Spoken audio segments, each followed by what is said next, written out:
Coming up on the next episode of the Celsius Pod. Yeah, I mean, like, it's hard for wow, this is the future to be like, yeah, okay, Yeah, but then how I does don't it care about actually the affect future right everything? now. I care about the present. Yeah. Yeah. In my theater, when Bucky showed up, I want you to know someone gasped so loudly the entire theater could hear. Like, It's not it that was- shocking.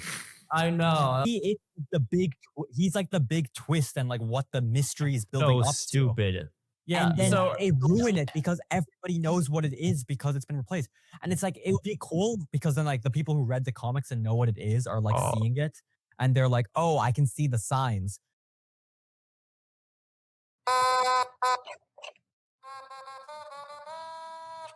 Oh, is it the gun show? Episode 114, the gun Welcome show. to the gun show, baby. By the way, Look, all I of can these fucking are... smash it in between. Watch. Don't you work out? How do you have like less muscle than I do? Because you rolled your shirt up, you know? Once I roll my shirt up. Guys, don't worry. I will be photoshopping these in post. Look at that. All right, you guys want to see a real? Oh my god, That Nicola. will 100% get the video demonetized. Uri, No. Uri, bleep every time we say. I'm saying it. Bleep this entire thing. I'm gonna. Okay, You restart. have to blur Nicola's photo when he points the gun in his mouth. Guys, what a great start to this episode. We just talked about needing to be more PG clean in the first 5 minutes. It's We've 50 had our degrees. last 3 episodes be disapproved for ads. It's 50 degrees today. And Where is that? Palo Alto? Like the movie Alto Nights that is going to come out soon? Like the movie Palo Alto?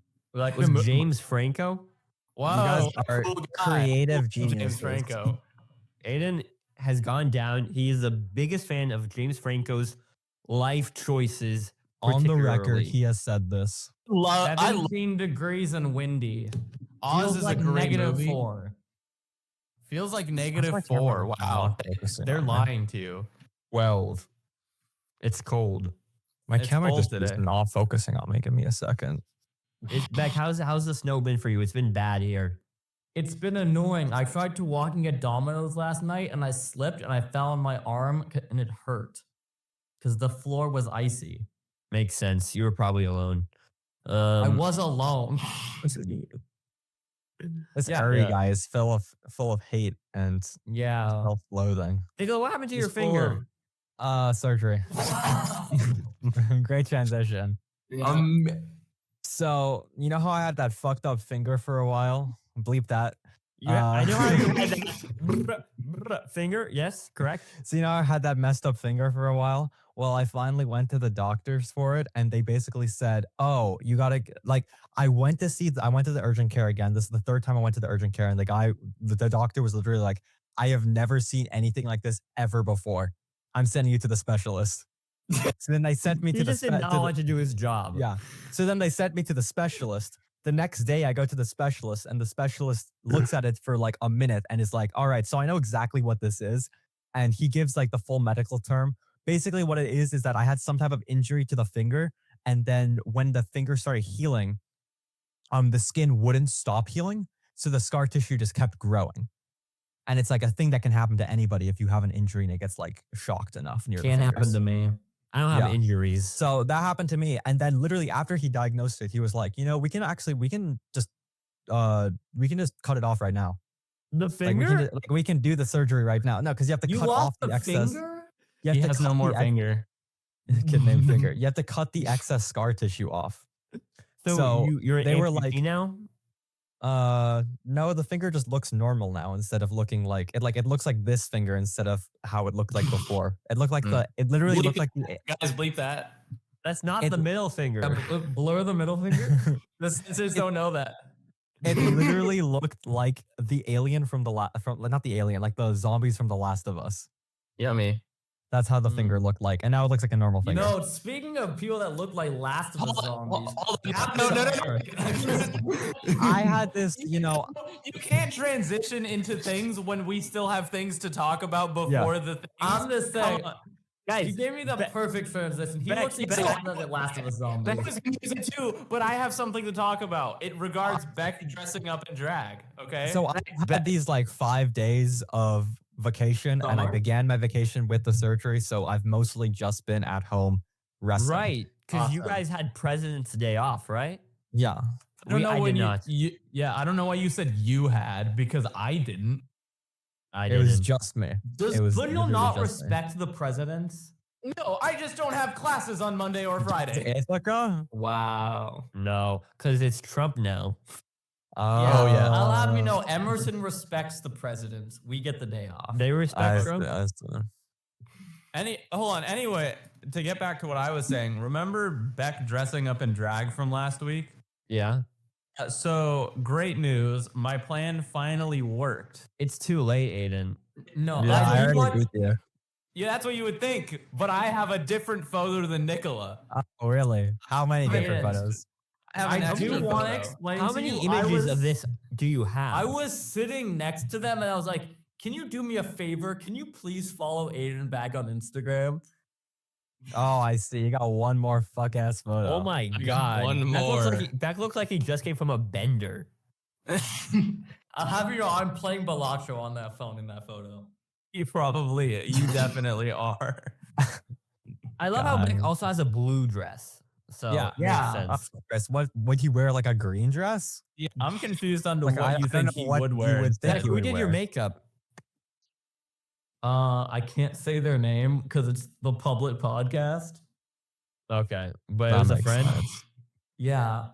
Because you can't do that makeup on yourself, I'm assuming, because you are young. No. I did not. And it Despite took having a so long to sister, get your- off. It was crazy. Your sister never taught you how to do makeup. Yeah. You know, Did she yours, didn't. Nicola? No. Yeah, But I don't know. Beck's family is different. yeah, they're just different like that. We are They're built color differently. coded. But enough of this pre-podcast banter. Let's You don't like it? You don't like the pre-podcast banter? Yeah, pre- save it yeah, for the no. Patreon. Save it for the Yeah. Patreon. Yeah, guys, We we need to need to do talk more about no. scheduling for an hour now. Yes, so- scheduling is still in the pre-podcast talking. Yeah, I So, forgot about that. Speaking Episode of 130. pre-pod, speaking of pre-pod, I'm in pre-production of my film, and this will be my college film because I'm not a production major. I'm a writing major. So Yeah. this will be probably my quintessential college film that when they look back on my filmography, this is the movie they're going to look back on. Oh, let's This hope. is gonna be your first film on Let's hope Letterboxd. it's good. I have a film on Letterboxd. Yeah, he does. So that one is gonna be considered your first film. Yeah, I guess so. Man looks and dreams. That's the That's first the name one. of the movie. No, that's Dreaming, Beck. Oh, That's my- what's the name of this movie? Working title yet. I don't have it. Ooh, I like working Mm. title. I Yeah. don't like On- working title. On the same note, I feel like I've got into a good enough state on one of my TV pilot that I sent it to a friend for review. So You said good enough state like you're gonna get it to be shot like in the industry. Oh, Just, like, no, it send it to my will. friends. no. It's not. The thing is, or it's not. gonna You be shot. start It's anywhere. gonna be fully animated because it's an animated TV pilot. Beck, This can it guy not be- really likes animated stuff, I can tell. Beck, can it not That's be your crazy. animation though? I will What? say animated Can it stuff not is be really your hard. animation? Can it be a different I- animation? Animation? You've never seen my animation. I've seen your Wait, animation. did you Beck. did you not animate Wonder Seed yourself? Yeah, I did was- animate Wonder Seed. Can it not be Yeah. Wonder Seed animation? That's CG 2D animation. I want hand drawn 2D animation. Yeah. How are you doing that? With Well, Beck- paper and pencil. Tell us about Yeah, what's but your how pilot is about? Beck Lions doing Wow. It's called Lightfall. Oh my Lightfall. god. that? Lightfall. Lightfall. This already sounds like a Beck pilot. It This is. sounds like a fantasy kind of story with magic, perhaps. That's crazy because that's what it is. Oh, I felt think like I'm I not thought so. seeing So this what before. happens, Beck? Okay, well, I won't get into like the full plot details, but I know the one key point is what it's named after. The Lightfall was A basically lighthouse. when the biggest light well in the kingdom was blown up. And it Beck, was you called saying the light well like Fall. people are supposed to know what a fucking You don't know light what a well is? light well is? Oh my god. You guys clearly don't know the fantasy lore of Lightfall. So I don't know how we would know about this because you're the only one that could ever So, tell us about it. There's wells of magic, and when mages are closer to the wells, their magic gets stronger. So the light well was the largest light well in the kingdom. So light mages could do a lot Beck, more powerful. an Beck, executive this is shit not does going to know not what make sense. Beck, an executive is not going to know what a mage is. Let me tell you something. Wizard. Independent production. Why don't you Listen up, just say bucko. wizard, Beck, instead of mage?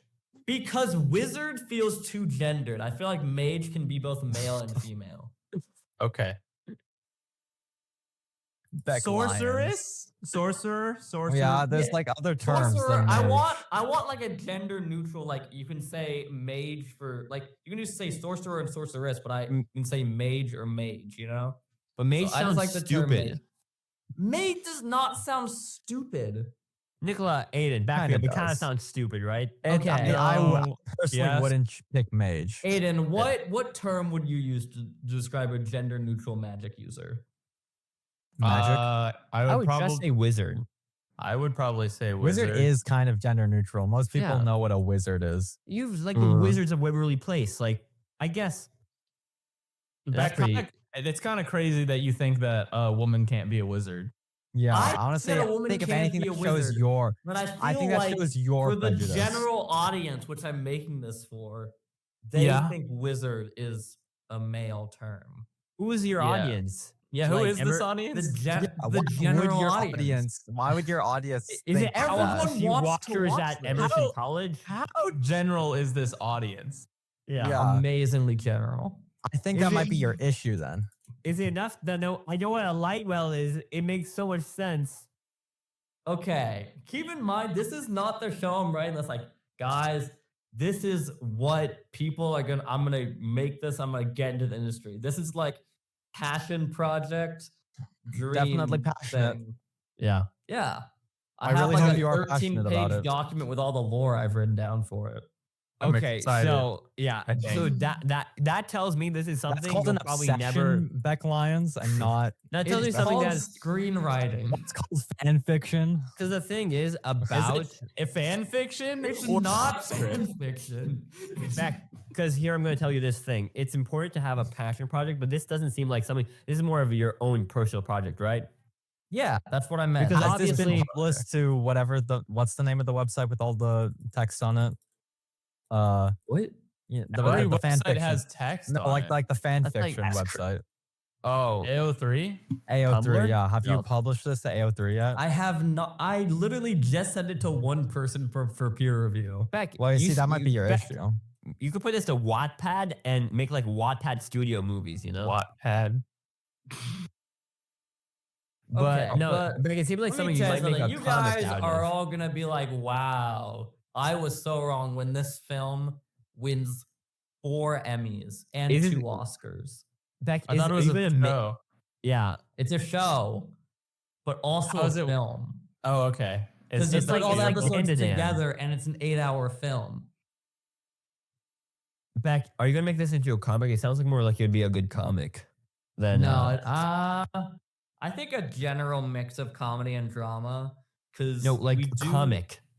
Oh, I feel- yeah. I was actually considering a comic because I feel like animation would be too hard, and I feel like I could do comic. I'd read a comic if you did it. I agree. I This wanna as more of do- it seems more of a comic. Yeah, I was thinking comic, or I just do very rough storyboards, Yeah. Yeah. not like full like 12 FPS animation. Interesting idea. Yeah, so I'm working on that. That's been my passion project since like 10th grade. I've been working on it. Nice. And it's Mm. improved a lot. And yeah, I might So- look into doing the comic. Big for it. off-topic question, really quickly. Why do you have an orange? Oh, that's a connection. To Mm. guess what? What are oranges in, Nicola? Baskets, fruit baskets, trees. Nicola, what film has a big connection Florida? with oranges? Oh, Paddington. too. Paddington. Hold on, before we Yeah. talk about Paddington, I need to go grab something. Give me a second. I Guys, we think have it to will be Paddington themed. we have to vamp while Aiden's gone. He's gonna grab the Nungus cup. The red So, Nungus. thanks for coming out to my show. You're a great audience. Now, does anybody want to hear any jokes? No.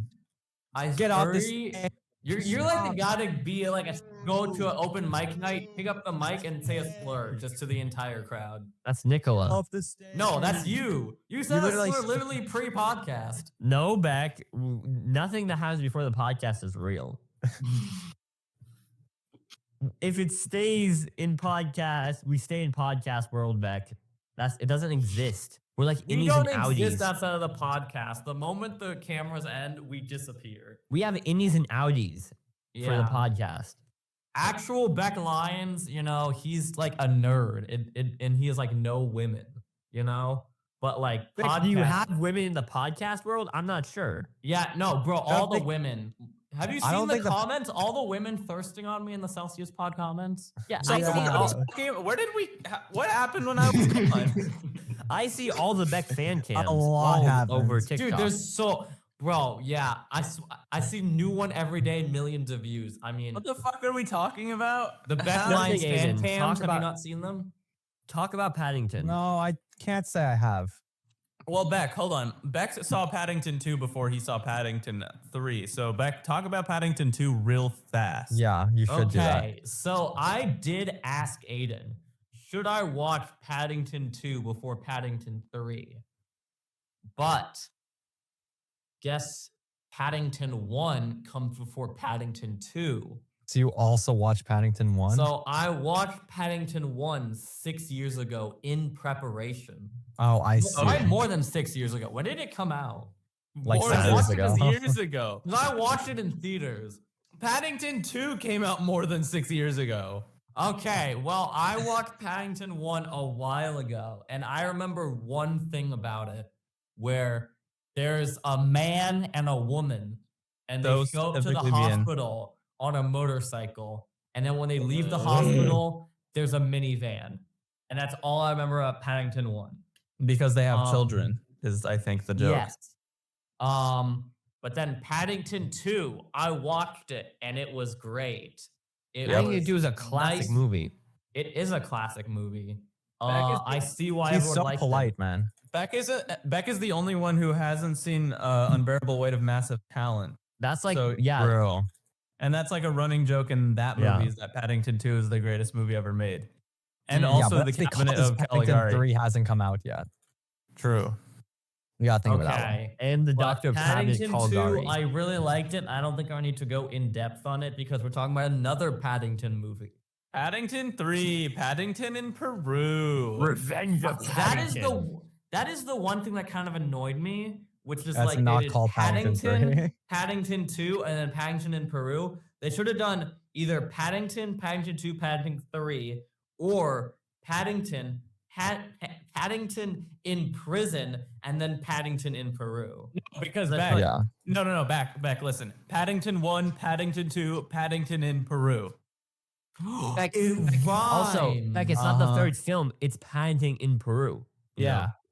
But it is also the third film. You just said it wasn't the third film. But it's also Paddington in Peru. It's also Paddington in Peru, okay? He is Um, also in Peru. I will admit that. So let's talk about Paddington in Peru.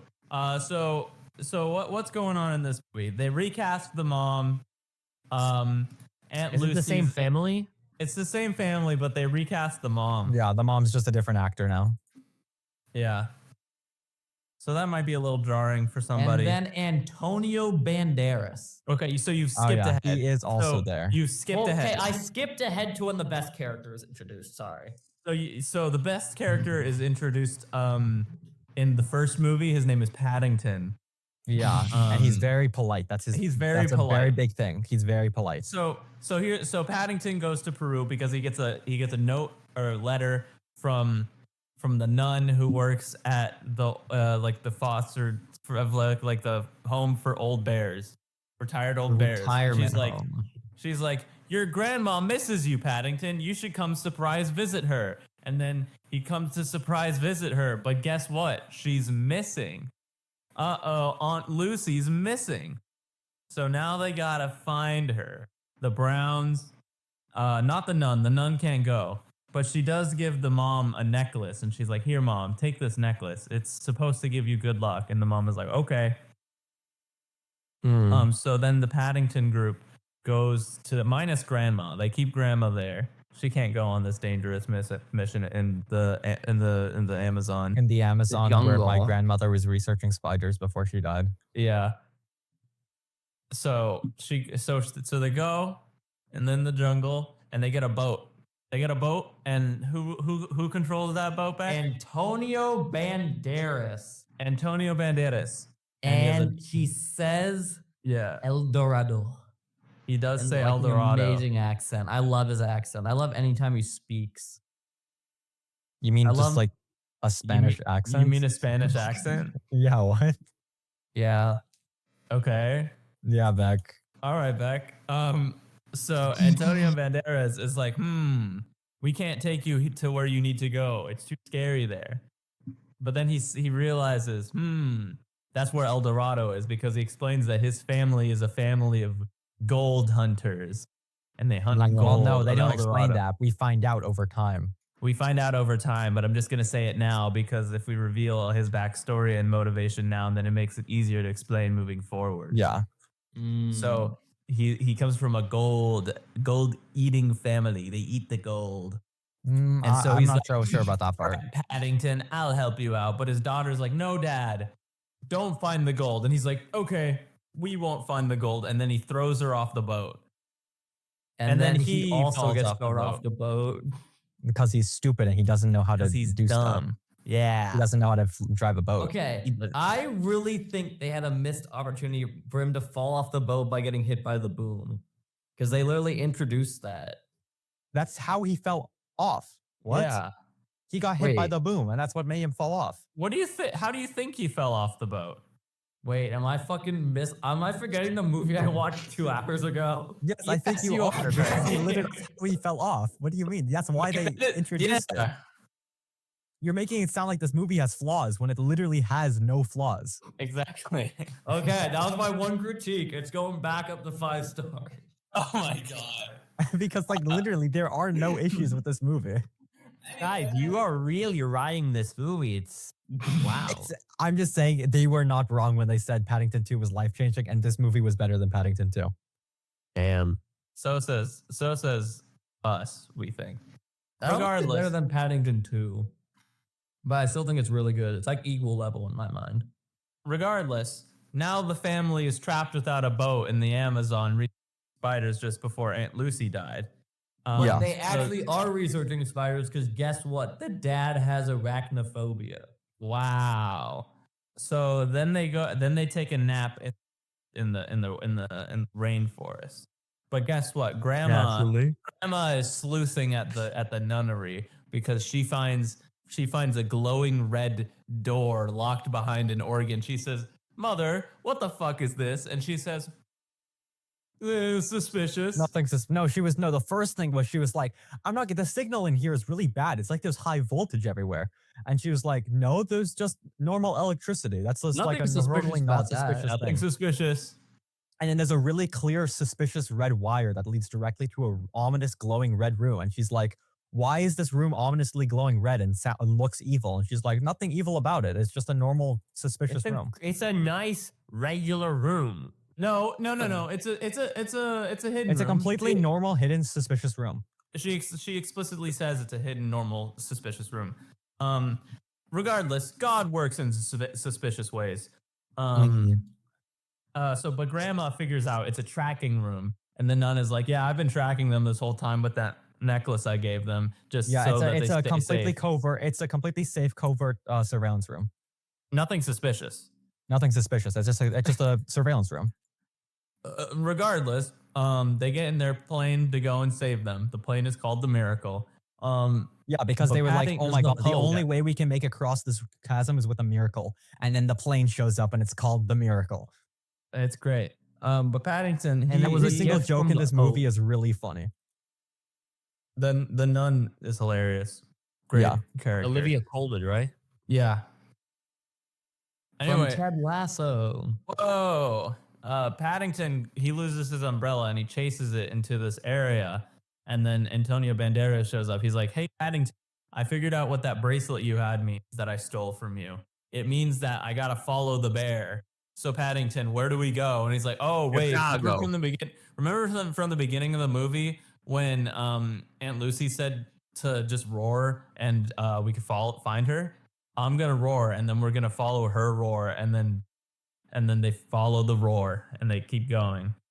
While Antonio Banderas hallucinates his ancestors and his ancestors keep telling him to eat Paddington. Yeah. Yeah. And But it's the really family, funny. they're like, oh no, where did Paddington go? And Gina's like, oh, they went that way. So then they all go that way and they get saved by the plane. And then they all in the plane fly that way. Someone else explain it. The El Dorado ruins. My hand smells like oranges now because I picked it off the tree. So I need to go wash my hands. Okay, so they show up to the El Dorado ruins and they're like, no, nothing's here. This is so sad. But then Paddington, he wipes off the dirt and it's a little dispenser with a coin-sized trinket. He's like, wow, I have this coin thing in the bracelet that led me here. What if I put it in there? But then Antonio Banderas pulls out a machete and is like, I'm going to kill you, Paddington, and take the gold. So Because I need the gold. Paddington starts running away, and then Antonio Banderas starts chasing him. And then the plane crashes into the mountain, and we have a standoff. And turns out the nun is evil. Not like it was crazy because there was no suspicion of her at all. Yeah. Because it So- was like actually a good subversion though, because like then we thought she was like pretending to be evil, but then she actually was evil. Yeah. So she's the cousin of Antonio Banderas. And she also is a gold hunter. Yeah. So she like holds his daughter hostage, is like, give me the gold or I kill your daughter. And then he does the thing and knocks her out. And it's like, I choose you, daughter, over the gold. And they go and they open up El Dorado, and it's a giant orange field filled with bears. I think it's called an orchard. No, it's a field. I don't think. Okay. I think it's called El Dorado. Yeah. Like the fast food chain. And then and it turns out El Dorado is where Paddington is from. And he's like, wow, my family's here. But my real family is in London. And he goes back to Wow. London. And they Damn. live happily ever after. And he goes to the prison with the guy from the second movie who's like, I need 3 bears to be in my Goldilocks movie. And he's like, I got you, bro. Setting up a fourth Paddington. Yeah. Of course. So it sounds like it's sort of a classic sort of like family adventure type of movie. yes. And Yeah. it sounds like a pretty sort of like fun adventure to the Paddington world. Pretty like solid, like sounds like a really good sort of like kind of wholesome sort of movie to watch, you know, with your family. Sounds like or friends, like really sort of classic sort of story here. And it's sort of like it sounds like a kind of a predictable formula, but it's like a well done formula. Because I think if you can do the formula well, then it's a good thing. Yeah. Yeah. And it sounds like this It movie definitely does follow a formula, but again, really good, really heartwarming, really fun. There's not really much to critique at. Sometimes the green screening is a little bad. Oh, yeah, like on the boat. Yeah, but like other than that, it's How like is the CGI on Paddington? Is it good? Oh, Paddington really looks- good. He looks like Paddington. Paddington's Paddington amazing. looks like a dog. That's Yeah. all I have to say. Paddington looks And, like a dog, like, but he's very I cute. was just laughing at the most random stuff just all the time when no one else Yeah. was. It was just like, I just had like fun doing it. The fun and whimsical movie. So Uri Did would you watch the movie by Yeah. yourself, Beck Lions? No, I watched it with someone else. And Yeah. they weren't laughing at the jokes you were laughing at. Yeah. Well, guys, Beck has the weirdest sort of moments in the theater. He laughs at such random moments in movies. Oh my god. Yeah. Can I use it as a transition? It 'Cause, depends on what we saw transitioning we to. saw in Red One, Beck would laugh at any time they did anything. Anything. Yeah. Anything. So I was still sitting never in a watched Red theater One. to watch this movie called Bring Them Down. And this movie is about sheep herders, and it's like slow, and it's drama, and it's like family fighting and divorce, and like so this really sad movie. And I just started laughing at random funny moments, and the person in front of me fucking hated me. I She had, like bet they did. rage in her eyes. Oh, I would this see is why. a this year movie? Yeah, Oh, boo. Bullshit. yeah. The Wow. funny thing about this movie was I was like, my friend was like, hey, do you want to go see a movie with me right now? And I'm like, sure. What is it? And he's like, it has like Jenna Ortega and The Weeknd. And I'm like, wow, I'm really excited for It's this. a comedy got- for the whole family. and then I show up and there's no Jenna Ortega, there's no The Weeknd. It's just a bunch of sheep people. Why did your they friend lie- lie to did they lie you? about that? Did they think you wouldn't come? No, he mixed up two of the movies. What movie thought did he this was- think you saw? The one with The Weeknd and Jenna Ortega. The Weeknd So, from the it's like famous Scream? show The Idol? Yeah. So this What- randomly what crept in. movie? Look, Hurry look it up up. tomorrow? This doesn't come out until May. Yeah, but for some reason he thought we were Is it- going to this movie. And did your friend find it How? funny? He did not find it as funny as me. Back when he sees a divorced couple breaking up. Ha ha ha ha. Classic Yeah. comedy. True. That would be a is Beck some pretty moment. funny. That is some pretty good stuff. I also missed the first 10 minutes of it. So, Oh, great. That's why you was always great. missing films, man. well, because it's more interesting when you miss the first 10 minutes. So it's like I solving feel a like this is a mystery. bad trend you're giving yourself. Yeah. No. We're gonna get to the point where Sorry, and you cut Post- out. it's gonna come to a point where the movies that he watches, he only sees like the credits and nothing else. I know, literally, la- yeah. The last 5 minutes, it was an interesting movie, but I feel like I didn't get any build up or context. Yeah, Yeah. it ended so abruptly. It ended like right Wow. when it began. I don't know why they were releasing such a short film to theaters. Yeah, a pretty good short film, but nothing Oscar worthy. Yeah. Yeah. Another And it's just the brutalist. Somebody It's like a told me that 4-hour this film. yeah, somebody told me the Brutalist was 4 hours, but like when I watched it in theaters, I only felt like it was like 5 minutes. Yeah, Like, I came in and then the credits- conference talking about this guy. Yeah. Yeah.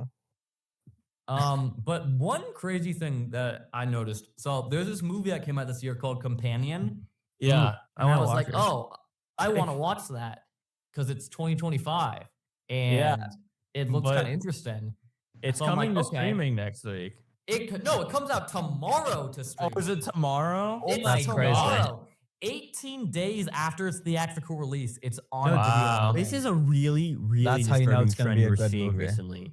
I Yeah. mean, like, I don't mind it because it saves me a theater ticket. But the thing is, it ruins the movie in a way. Because the thing is, like, films for the most part are meant to be seen in theaters. But when they sort of shortchange it for just like realizing, oh, we can make a quicker buck, or like realizing, like, I guess it makes sense for a movie like Horizon. Okay, Horizon, they gotta get it out there. It's not doing well. I can understand. Because, like, at the end of the day, movies are financial risks, and that's just a fact of the movie well, business. except for Lightfall, that it would make $1 billion, no question. Moonfall. If any producers want to reach out, I am willing to negotiate.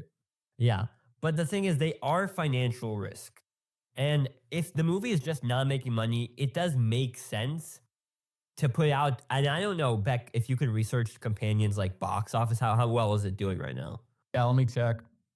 But I'm just saying, it's just kind of saddening to see it just go to theaters so quickly and like not even getting a chance to find a second life. Because like at least something with like what Elemental, it did better in China, I think. Yeah. Yeah. Domestic 19 million, worldwide 33 million. What's And the what- budget? What's the budget? Yeah, Where can you? I mean, it looked like website. a pretty kind of solid, fun kind of movie Companion. It I is thought a it was, budget of $25 million. So Ooh, it so has no- made its money back. Okay, but not like insanely good. Okay, but on the opposite swing of things, So you guys know how last week I was talking about Niza 2 coming out. Yeah. I wanted to watch Niza 2 this weekend. Every single showing was packed to the brim. I could not find seats. Who cares about Niza 2 this much? I am actually confused because there were 12 There's a lot showings of a people day, that are really and every avid single one was fans of completely this, packed. apparently.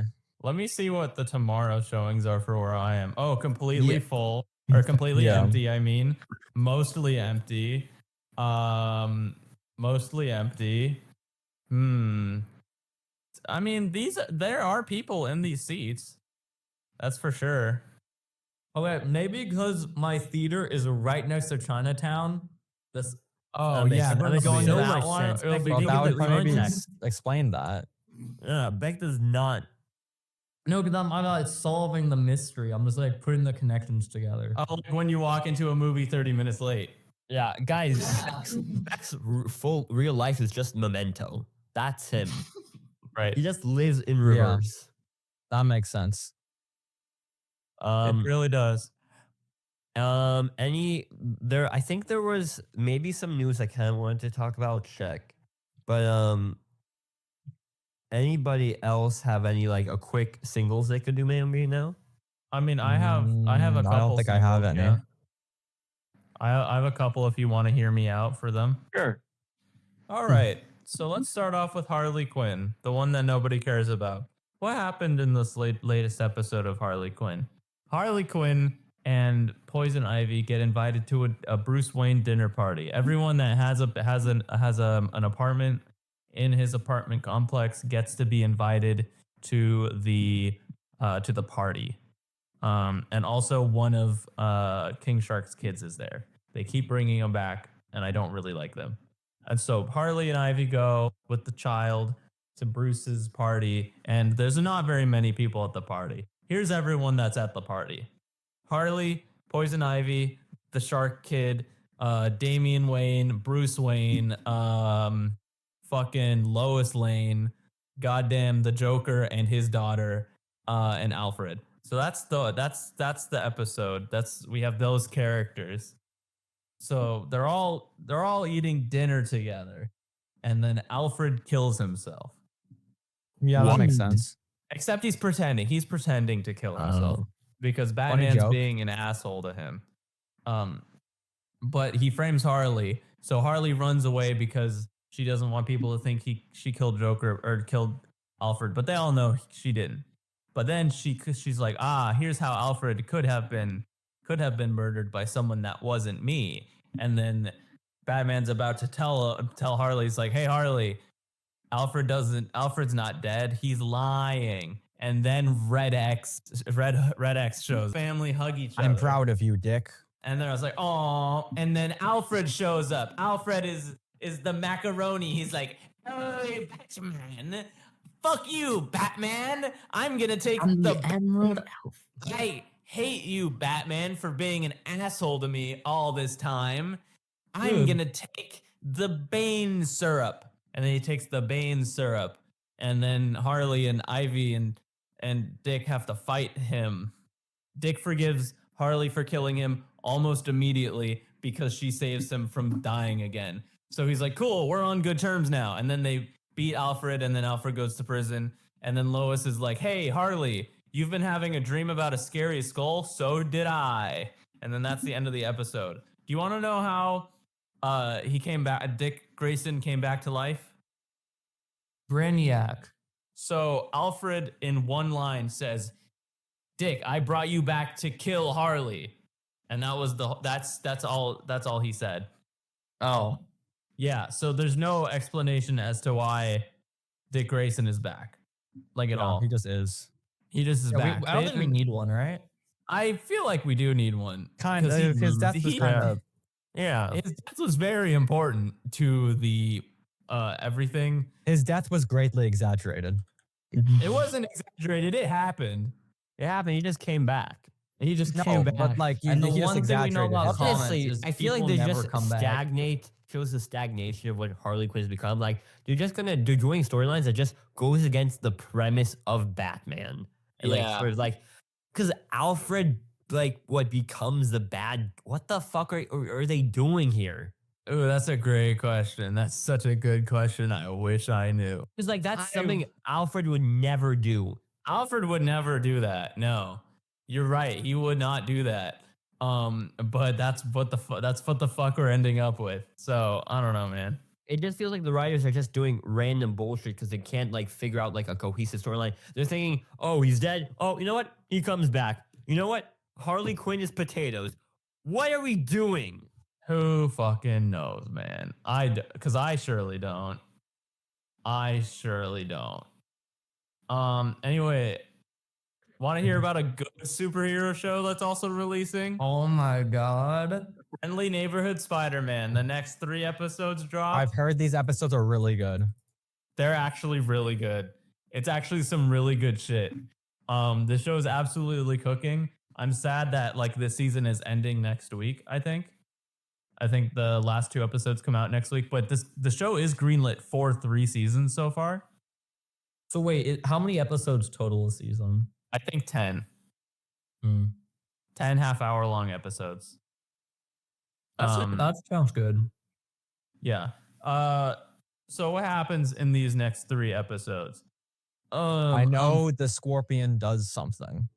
The Scorpion is there. I don't know. I watched these like last Tuesday night, so it's been a while since I watched them. Nika, did I? Oh yeah, this is what happens. Right. Peter invites Nico and Harry over to his house. They're gonna have a fun time together They're because having sex? no, because here's what happened. Because last time Peter brought Harry with him to the movie with Nico, and Nico was kind of upset that like Peter didn't give her a heads up or whatever. So Peter's like, all right, we're gonna have a good gang hangout time together. So because Nico is Peter's friend and Harry is Peter's friend, therefore Peter and Nico and Harry be friends, and that'll work out. It's because Peter Parker is really smart. So Naturally. naturally. That's just part Does of he his do any character. photography in this show or just science? Just science, but he found the camera in like the last episode or whatever, or like last week. So he has taken some photos. Like he doesn't have a photography job. He still is interning with Oscorp. I think next season he might though. Just judging based on how things are going right now. Anyways, Peter gets to science class. Lonnie doesn't go to school anymore, and so now Peter is like teamed up with Pearl for her science experiment lab thing now. Because he's doing the criminal stuff, right? He doesn't go to school anymore. Lonnie goes home, and his family's like, "Oh, you're home so early. Got an early train or whatever." And as he's going upstairs, his brother's like, you should not be the one that's failing. That's my job. You're the one that like is good at shit. I'm like the younger brother who should be failing." And I'm Lonnie's the like, fuck "No." up, not you. Yes, pretty much. But Lonnie's like, "No, I'm the older brother. I need to take care of you." And he's like, "Yeah, that's the thing. I'm your brother. That is all I am known as. Like I joined the gang to be separate from you, but you just had to take that too." So there's a bit of tension between Lonnie and his brother. So that's pretty cool. And then we have Osborn is going to this like charity thing. When I say Osborn, I mean Norman. I'll say Harry, and I'll just say Osborn when it's Norman. Yeah, I think that makes sense. But Osborn is like, "Yep, I've got a charity tonight. Please hang out with my son. He has no friend."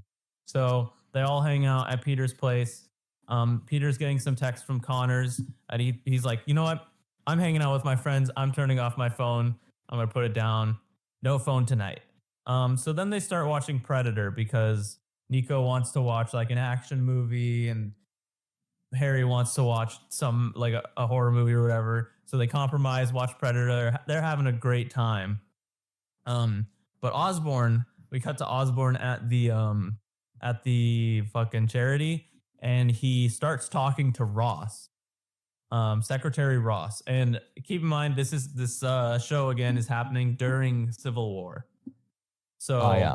So Osborn is like, "Hey, I'd like to talk about the Sokovia Accords.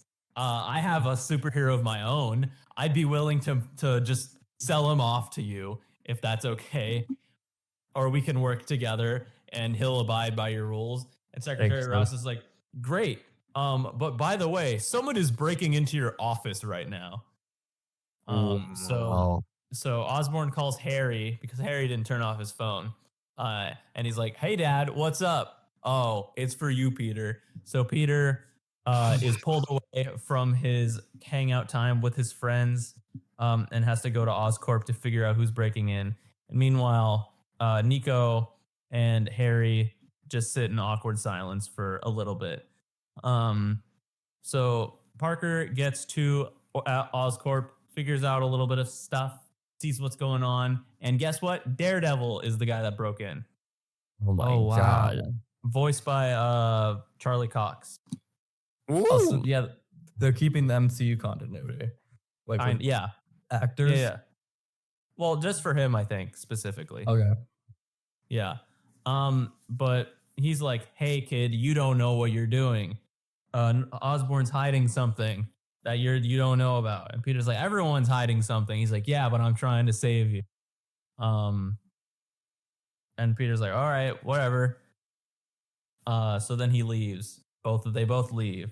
And then while he's doing that, Harry and Nico, they're doing some tarot cards because of whatever. They're doing tarot cards, but Harry doesn't care. He only does it because it's fashion. He only has the lapis lazuli earring because it's fashionable. So It's they get very mad at each fashionable. other. They get mad at each other. And Nico's like, you're more friends with Peter. And he's like, hey, of course you know Peter's secret though, right? Oh, What a Yeah. dick. Wow. So Nico's like, what's his secret? So Peter comes back and Peter's like, He's hey, in the I'm closet. Oh, sorry, no. Peter, before he comes back, talks to Osborn, and Osborn is like, hey, I think I figured out who is selling all the weapons to the bad guys. I think it's my old lab partner, Otto Octavius. That would make sense because we know Yeah. that he's an octopus. Yeah, well, he hasn't octopused yet. Regardless, he figures it out. He's like, well, we'll figure it out. You go home, have fun with your friends. And then Peter gets back and Nico walks up. He's like, oh, how was getting the soda? Do you think you need help from Spider-Man? And he's like, what are you talking about? I'm not Spider-Man. And she's like, yeah, you're not Spider-Man. And she like knocks his backpack over and his suit And go falls like, out. No. No, like Nico knocks his backpack over and his suit falls out, and then she just like runs away crying. And then Harry's just like, whoopsies. Oops. Bad. Might be. Whoopsies. I totally didn't mean to do that. Whoopsies. I totally didn't mean to do that. Kicks over. So then we cut to Lonnie. Lonnie, this whole episode has been being chased by Camilla Black, like across town until Is that like Silver Cat? No, it's no, it's not. It's fucking Scorpion, female Scorpion or whatever. A male scorp. Regardless, she's following him around until what's his name? Bulldozer. I'm Spider. gonna be honest. I'm learning that I don't know many Spider-Man villains. I always thought I Neither did. do I. Until Bulldozer or whatever, he pulls him aside and they bring him to the place. And So Big this Don is show kind of feels like a very much sort of like Gotham type of show. It's like the origins of many villains. maybe. right? I mean, it's a lot of just Yeah. names though. Really, it's just a lot of characters that have named characters in the comics, regardless of if they're gonna have significance or not. But Lonnie's at the hideout, and Big Donnie's like, "Don't worry, Lonnie, you'll be okay." But Camilla Black, that was part of her plan. She now knows where their hideout is, and she's like, "Hey, Scorpion, we found their hideout." And he's like, "Haha, very good. Don't worry. This tail that Otto Octavius is putting on me right now as we speak will be perfect to kill everybody." So now the Scorpion has like an actual metal tail. So that will be very scary in the next episode where Peter fights the Scorpion with the big metal tail. So Peter is trying to get Nico to listen to him. Nico doesn't want any of Parker's shit because he's been lying about this Spider-Man thing. He didn't tell her about the Spider-Man thing, and she's upset. And Peter, he just sits down on the steps because she won't talk to him. And Pearl comes up, and Pearl's like, hey Peter, how's it going? He's like, not good. Nico's mad at me, and I don't know how to fix it. And then Pearl just starts crying because Lonnie has basically like dumped her and is done with her, and she's done with him, and she's sad and crying. And Peter's like, you know what? It'll be okay. I am always here if you need me. So I think that relationship will probably go somewhere eventually now. But Lonnie's at his at the gang place, and they start getting guns. They have guns now, so it's a little bit scary, a little bit dangerous. So Lonnie is like becoming fully evil. Well, no, Right. Lonnie doesn't. No, Lonnie's not evil. No. But No. is there going to be an arc where he's got what is he like a villain? I'm so afraid if it does. Right now, he's just kind of just pushed people away more than anything. Okay, but is he a character in the comics who's like a villain? Yeah, he's Tombstone. Okay, right. So He's Tombstone. He got the name Tombstone already. Like Right, all I the forgot. members call him Tombstone. So Peter is like, hey, where's Octavius, Norman? And Norman's like, let's track down all these energy things. I traced it down to a lead compound of some sort. And then they figure out that it's using like gamma radiation. naturally. Naturally. So I'm hearing a lot of tie-ins to Captain America so far. We got Everett Yeah. Ross, we got gamma radiation. Yeah, Well, I'm hearing Do that not also. make this fucking transition yet. This is No, such a we're good not doing transition, it yet. though. I'm just saying. It's a very good I can't make it transition. yet, but I'm saying there's a lot of connections here. Yeah. So Peter and Osborn figure it out, and they're like, all right, just let me know when more gamma radiation. I'll go track after them. Then we go to Harry. Harry goes and hangs out with Nico, and he's like, hey Nico, I'm sorry I fucked everything up. Do you want to drive my fancy car? So then they have a street race and become friends. Oh, I thought they were going to get arrested and go to jail. No, they become friends. But what the fuck does Peter do again? I don't remember. He dies. Peter, oh yeah, he follows the gamma radiation because guess what? Scorpion's on the prowl. Scorpion Like goes the Prowler? No, that's a different guy. Scorpion, he's attacking the 110 he is. And guess what? Pearl followed him there. I think your microphone just switched to your other device because Yeah. you just cut out and it became really bad audio. All right, hold on. Let me see why that did that. Let me see. So Anyway, Spider-Man. good transition to Captain America. No, there's still like 2.5 episodes left. Bro hates Spider-Man. Anyway, Pearl is like, Lonnie, why are you in this gang? No, He's the like, only person that hates Spider-Man are the writers of Spider-Man. yeah. Anyway, Lonnie's like, Pearl, I'm doing it. Shut up. And then Scorpion shows up, and they're like, the Scorpion, and the Scorpion just kills people. Like they have one where they just stab a guy through the chest, and they have to show it off screen because it's too gruesome. Oh yeah, I did see that clip. Yeah. That was crazy. So everyone's trying to shoot at the Scorpion, but it's not working. And then Lonnie tries to beat him up, but it's not working. He's being choked. And then Spider-Man comes up. He goes, wha-bam, wha-pa, wallop. So Scorpion and Spider-Man start fighting. And Norman is like, use your surroundings. Then he uses surroundings. And he webs him up. He goes, when he webs up the Scorpion, he's like, all done, but I'm out of webs. So that kind of sucks. Hey, Norman, I got him. And Norman's like, great. And takes out his earpiece and sets it down and walks away. But guess what? The Scorpion starts using full power on the end of the gamma radiation and starts burning his skin off and rips out of the webs So why And would he do that? to keep fucking up Spider-Man. He Yeah. hates Spider-Man, Nicola. He starts fucking up Spider-Man. He fucking stabs him through the chest. Like Makes just sense. fully out the chest to where he like Spider-Man like and then like Norman is like, oh shit. Oh shit, Spider-Man, are you okay? And so he sends a thing that looks suspiciously like the Green Goblin glider down to go and save Spider-Man. And then Spider-Man gets out of there, and the Scorpion's like, "Dry, I'm gonna kill you, Spider-Man." So then Spider-Man goes to the hospital. We're in the next episode now. Clearly. Spider-Man wakes up in the hospital, and Norman is like, Peter, don't worry.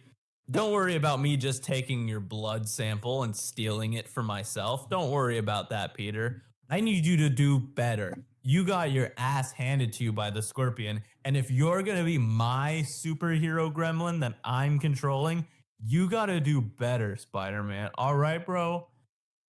You gotta do better. It's like You it's gotta like do the end of Winter better. Soldier when the guy's like, "You gotta do better, Senator. You gotta do better." Yeah. Exactly. Which is That was great also- to hear. Great to hear from Peter Parker's mentor in this show. But Norman's like, also your suit's fucked up. You got to take a break from Spider-Man for a little bit. No. You got to think about making yourself better. So then he goes to his internship project. Guess what? His battery that he made with Connor's working great. So awesome that it works awesomely. I forgot. Does Um, he finally get colors in his suit or no? It's still white. But then he And goes to how's the animation throughout this? Still, it's still not good, but like getting better slowly. I don't know. There's some You- moments where it is legitimately good, but the other times that is just bad. do you think it could be Um, better for season 2 if they do it? I think so. If people are watching it, I think they might make it better. The style's not completely the problem. No. The style is fine. It's just that it sucks in motion. But Peter comes home. His arm is broken, and May is like, "Oh no, Peter! You know what? I was skateboarding with Harry, and I fucked everything up." And then he breaks down and crying. He's like, "May, I can't. I think I need to be good for so many people, and I can't do it." We have a really good emotional moment between him and May. And May is like, "Don't worry, Parker. Don't worry, Peter. You're good. You're good." Good. So then we go to Otto Octavius. He's in his little hideout. And guess what? The good guys show up. The military. They say, "Otto Octavius, Yeah. get your keister out of your laboratory," because Peter and Norman found it. So they alerted the military, and then he's like, "Oh, you caught me. Activate coolest sequence in the show so far mode." And so he has his robotic arms fuck up the whole military that showed up to his house, and he's just like dancing through through all the shit. I have the clip somewhere. I can send it. It's very cool. But he basically dances through the whole situation. He's like, "Ha, got him." And then he gets outside, and guess what? Ross is there with more military. And he's like, "Easy peasy. I'll take your bozos out. No problem." And then Iron Man shows. I'm fucked now. So he gets caught by Iron Man. Peter keeps trying to call Nico because Nico won't answer her phone. She won't talk to him. But Pearl calls him, and Pearl is like, "Hey, Peter, remember we have that project that we're supposed to be working on? You were supposed to come over." And he's like, "Oh, right. I forgot because I almost died last night." So then he goes over to Pearl's house, and it's just him and Pearl. They're working on the project. Then Lonnie shows up, and Lonnie's like, "Hey, we really do need to break up. I need to go fuck up the Scorpion." And Pearl is like, "Hey, if you're gonna fuck up the Scorpion, I don't want any part of you." And then they break up there. And then Pearl goes back inside. She's like, "All right, Peter, I'm sorry about that. I'm sorry I cried in front of you." But Peter's gone. Peter goes to Lonnie. He's like, "Hey, Lonnie, please, I heard you from inside, and I need to talk you out of this. You cannot do this." And he's like, "You don't know what the fuck you're talking about. You don't have a life as bad as mine. You're just a fucking smart white boy. And I'm not that." It's I'm pretty woke, Aiden. I'm not gonna lie, pretty woke. Regardless, he's like, "You don't know what you're talking about. You can't talk me out of this. You don't have like but he's Spider-Man. Of course he knows what he's talking about, but he can't say that. So you got this issue." And then Peter's sad because he can't do anything right. He goes to Osborn. He's like, "Osborn, I don't know how to get better. I don't know what the fuck I'm doing. I don't know what you want from me. And he's like, Peter, listen, with great power comes great respect. It's not Really? the line. It's not the line, but a really good scene, I think. Like one of the best scenes they've had of like having Norman, who's been like the Uncle Ben, the mentor so far, like take the famous line and twist it into something that it's like, as opposed to him fighting for what's right, he's fighting for respect, or like that's what Norman's idea is. So we're beginning to see more and more of Norman's bad side with that. You know, I actually think they just forgot the line and they thought it's I actually. don't think that was. I think it was supposed to be. I think the Spider-Man writers, I don't think they ever just read the original comic. They were like, what did he say again? Respect? Either way, then the Chameleon shows up. The Chameleon goes to the 1/10 gang. He's like, "Hey, 1/10 gang." Dimitri, yeah, because we saw him in an earlier episode. Dimitri, he's like, "Hey guys, it's me, Roger Craig Smith, doing my Thomas impression from regular show. Here's where you need to go to get some weapons, because if you guys are gonna fight the Scorpion, you're gonna need some weapons to fight the Scorpion. So here's where you can go get some weapons." And then Peter's talking with Harry. He's like, "Harry, your dad said something to me, and I don't know about it." And he's like, "You know what? Forget him. Think about it in your own way. If you have this power, you gotta like." You do what you do about it. You save people. That's your thing. You Do- gotta be do this, responsible. Anyway, Peter, You have a responsibility to uphold this power and use it to help people. I know your suit got fucked up. So I talked to the scientists and I showed them your sketchbook. We made you a new suit. And then does we this one see have the it- colors? then we see in the tint of Peter's glasses, we see the mask, like the real red spider mask. Let's go. And then the episode ends. And then, so next episode, or next two episodes, presumably, he's just going to fight the Scorpion, or at least try to fight the Scorpion and win, hopefully. But we'll see. We will see. And But so if you do guys not can, think he's if you taken guys can down the catch up Scorpion. before the end of the season, please do, because it I mean, continues to be really good. it surprisingly sounds pretty solid from what I'm hearing. Like, I did not expect this to be something good. It feels like, but what state is it like? I can't, how much of MCU is it like? I think it's just like an alternate take on the MCU if Spider-Man was just played different, like played in a weird, different way. Okay. And it's like a good Spider-Man, like a good Peter Parker Spider-Man balance, or like what? Yeah, I think they do well. I mean, Peter Parker arguably is the more interesting part. Like I'd say, like first half of the episode is Peter Parker, second half is Spider-Man, or maybe like last third is Spider-Man. But even when he's Spider-Man, it's still Parker stuff because it still relates back to him. So I don't know. Again, it's continuing to be really awesome. Like I'm having a great time. Like I just like binged all 3 episodes in one sitting last time. Oh, wow. So if you can watch it, I really do recommend you do it. Yeah, no, it sounds good. But Yeah. how much do you think is this animation barrier gonna create? I mean, like- again, at the point that I'm at now, I I like really don't would not want to watch anything animated.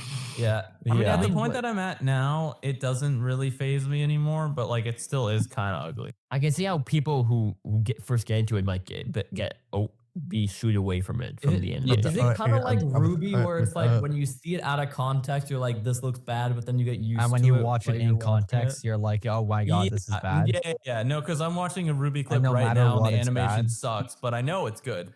So Yeah. it is kind of like the Ruby barrier entry, where it just looks like dog shit, but then it turns out it's actually really good.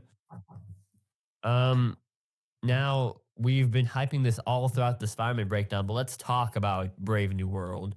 Oh, it's And Brave New World before- time?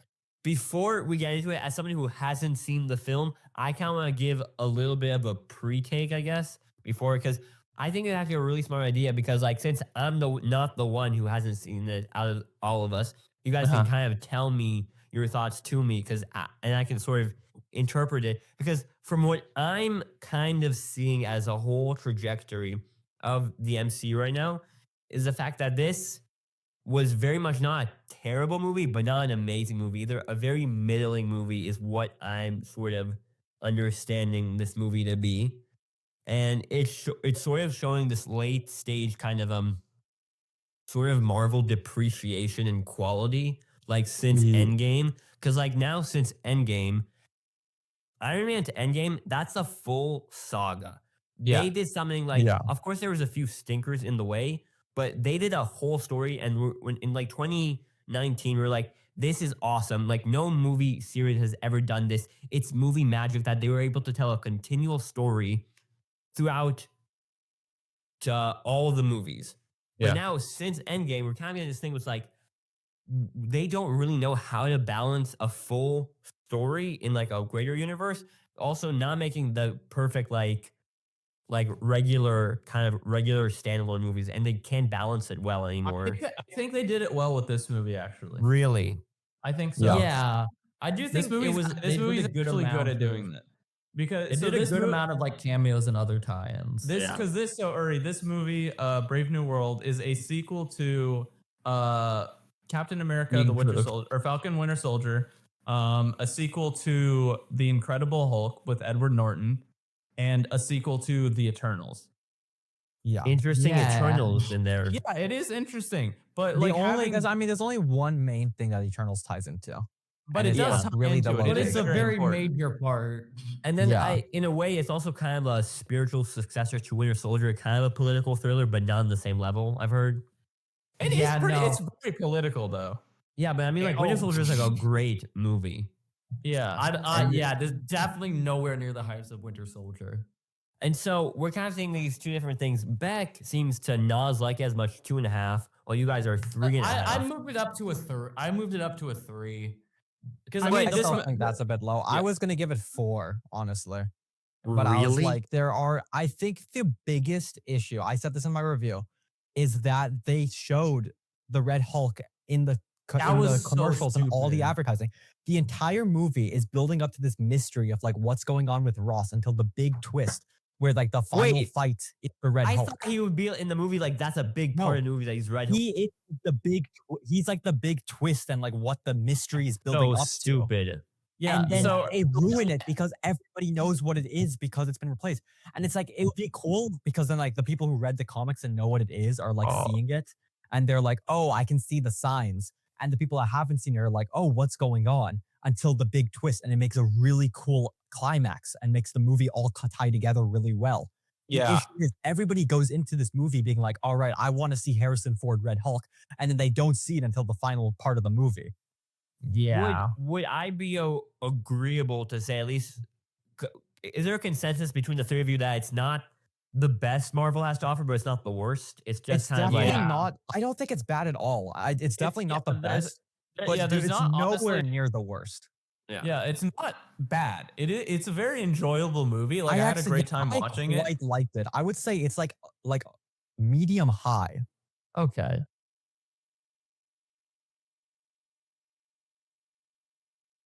For Yeah. me.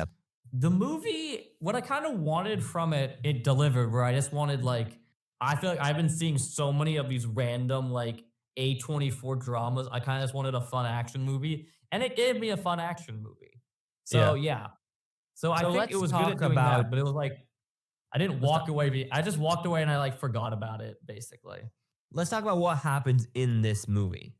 Yeah, so the movie opens with Sam.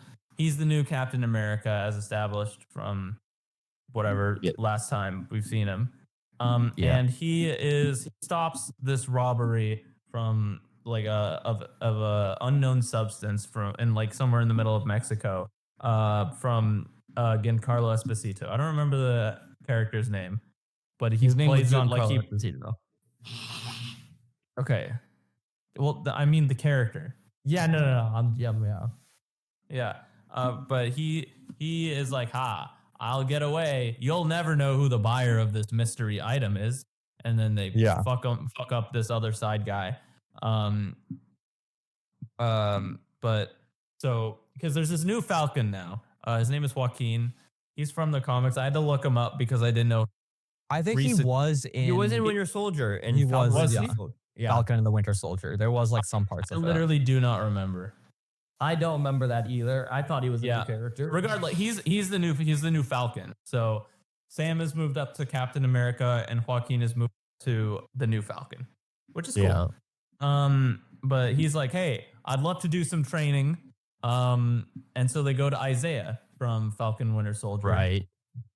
So they train with him a little bit, and then Sam gets a call from the president. The president being Ross. Yeah. Nice. Yeah. So the movie begins with his friendly neighborhood election, actually. Spider-Man. And so here we get the recasting of Harrison Ford. Well, we're not once we get there. I remember I turned to Aiden in the theater and I was like, wait, why did they recast him again? And he was like, oh, right, the actor died. Yeah. Oh. Kind of a bummer, not gonna lie. Yeah, he still has that likeness in the Spider-Man show. I'm surprised they didn't go the route of changing him to Ford. But he looks more like comic in the Spider-Man show. But Sam is like, all right, me and Joaquin are gonna go, but I'm only gonna go if Isaiah, you go. And he's letting me invite you. Isaiah, will you join us to the president, to the Capitol, to go do whatever? And he's like, okay. And then they all go in a limo, and then they're there. And then Sam gets pulled aside by Ross, and Ross is like, hey, Sam, I would like you to start the Avengers again. I want you to lead the Avengers. This time they're going to be like a government run thing. Like I'll be in charge or whatever, but I want you to be the leader of the new Clearly Avengers. that's going to go well because Captain America and the government, they're super friendly all the time. They've always Of been course, working of course. That's never not worked for him. But now he's a president. He's the president. So, but Sam Yeah, was like, he's oh, his President mustache. would never Yeah. lie. Sam No, well, is like, he changed. He think shaved about his it. mustache because that was the only way he could get elected. What, Yeah, and but what Sa- is such stupid reason? Because Harrison Ford doesn't want to grow Well, a no, mustache. but that's like a real reason in real life as well. Though that's Yeah. some like Like a the real Dean scream. people Yeah. will change their stuff because it becomes more Yeah. electable. Anyway, so then Ross has like a demonstration press thing where it's like, guys, we saved the mystery thing. It wasn't really a demonstration press thing. What it was is that he called in the nation leaders from all around the world to sign a treaty, basically saying that they will evenly split the adamantium all across the world. So we didn't. So you cut me off mid sentence. So what you just said makes no goddamn sense. The thing that was stolen that the buyer was buying is adamantium, which they harvested from the celestial being. So this is how they're introducing X-Men with adamantium. Yeah. So this is where the Eternals and then X-Men Yeah. too. And they're like, this Ada- thing is better for science. It's better. It's stronger than vibranium. It's not controlled by some isolationist nation, and it'll make the world better. Yeah. So, but like basically now, there's like a peace treaty that Ross wants to be signed. But then Isaiah and a couple other people stand up and start shooting at Ross. Yeah. While Wow. a song plays. While a song plays. And then Ooh. chaos happens. There's this one lady that works for Ross. Her name is Ruth. She's very short. But they're all fighting the bad guys, and Isaiah starts sprinting out the door, and Sam starts sprinting after him. And then they let catch me him ask apart. you, how is Anthony Mackie as Sam as the leading man in this movie? Very good, very good. Good, He's yeah. good, yeah. Anthony Mackie's great. But they catch him in a park, and Isaiah's like, Sam, I don't know what just happened. Please, you gotta believe me. So I don't want to go back to prison. Sam was thinking that then he goes to prison. I'm not But going Sam, back to jail. Sam is thinking, hey, I think it's something like with the Winter Soldier where they're being mind controlled, like these people. No way. So now we got to figure out how they're doing that. Joaquin, figure it out. And then Joaquin figures it out, and so does Ruth. But he's like, hey, Ruth. He's like, hey, I figure out Ruth. She's part of the Black Widows, so that's fun. That was a Sam- cool time. Yeah, but Sam, he's driving, and then Giancarlo Esposito, he shows up. He starts shooting at him, but then Sam beats him up. And then the guy gets a call from the buyer, and Sam picks up. He's like, hey, how's it going? It's like, I'm the buyer. Fuck you. So then he hangs up. And then Sam goes to Joaquin. He's like, hey, Joaquin, trace this phone call. Figure out where it's coming from. And they figure out it's coming from this military base in the middle of nowhere. They're like, that's where the buyer is. Let's go get him. So then they go get him. And guess what? It's What? a guy from the Incredible Hulk movie that I've never seen. So I don't know what his relation is. The Yeah. thinker? Samuel thinker. Samuel Sterling, I think. The guy. Samuel Stearns. Yeah. And he's the everyone- villain? He's the villain of the movie. Okay. Yeah. And he's Because like, everyone knows who that is. he's like, there was a 98% chance that you would come here. Yeah, his whole thing is probability. How is his design? I heard it's not that good looking. Oh, like, he's ugly. He looks like a He's- Last well, of Us zombie. They were gonna do. I mean, looks in like some of the Nicolas Finger. trailers, it was or like the content before they made the movie, they were gonna do a comic accurate where he's just a guy with a big brain. But I Yeah. think honestly, I think think it they looks changed it. better than if I think it makes more sense to do it the way they did than if they did it the comic way. Because I mean, he got literal radiation into his brain. He's gonna look fucked up. He's not Yeah. gonna look like just he has a big head. So he does just kind of look fucked up, is basically what it is. okay. Yeah. He looks like his Um, brain's been melted by radiation. Yeah.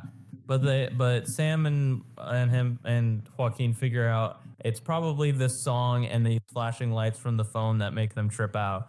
And then they gotta fight a bunch of guards while Samuel Stearns leaves. And then then in the Ruth shows background of up. all of this, Japan, the Ross is like, I need to meet with Japan. So he goes to Japan, and the Japanese are like, you are the ones that hired the buyer to steal the adamantium. Fuck you. We're gonna invade Celestial Island with our warships. And then Ross is like, but I'm gonna invade Celestial Island with my warships. And then they meet. And the warships are at each other, and then Sam shows up. Oh. Yeah, but Yeah. before that, the mind control takes over 2 planes. Yeah. It does take over 2 planes, and then Guys, they have this to movie stop sounds it. incredibly middling. I'm going to be honest. It's What does that actually mean? really good. It's just we're really bad at explaining stuff. Exactly. But basically, this whole time Ross has Samuel Stearns on the phone because Samuel Stearns has been giving Ross these pills to like fix his heart or whatever. Yeah. But we find out that like slowly he's been getting gamma radiation infused into his bloodstream. And that's what's making him Red Hulk. And this is kind of when teasing the fact that he's gonna be Hulk about like the last 25-ish minutes into the movie. And why is Is he when they- red specifically? Is it because Because like he has he has like a thing with heat as well within the Yeah. comics. He's Like like he also yeah. gives off heat. Yeah. Oh, okay. I do think it's crazy that his plan was, I'm gonna make him very angry.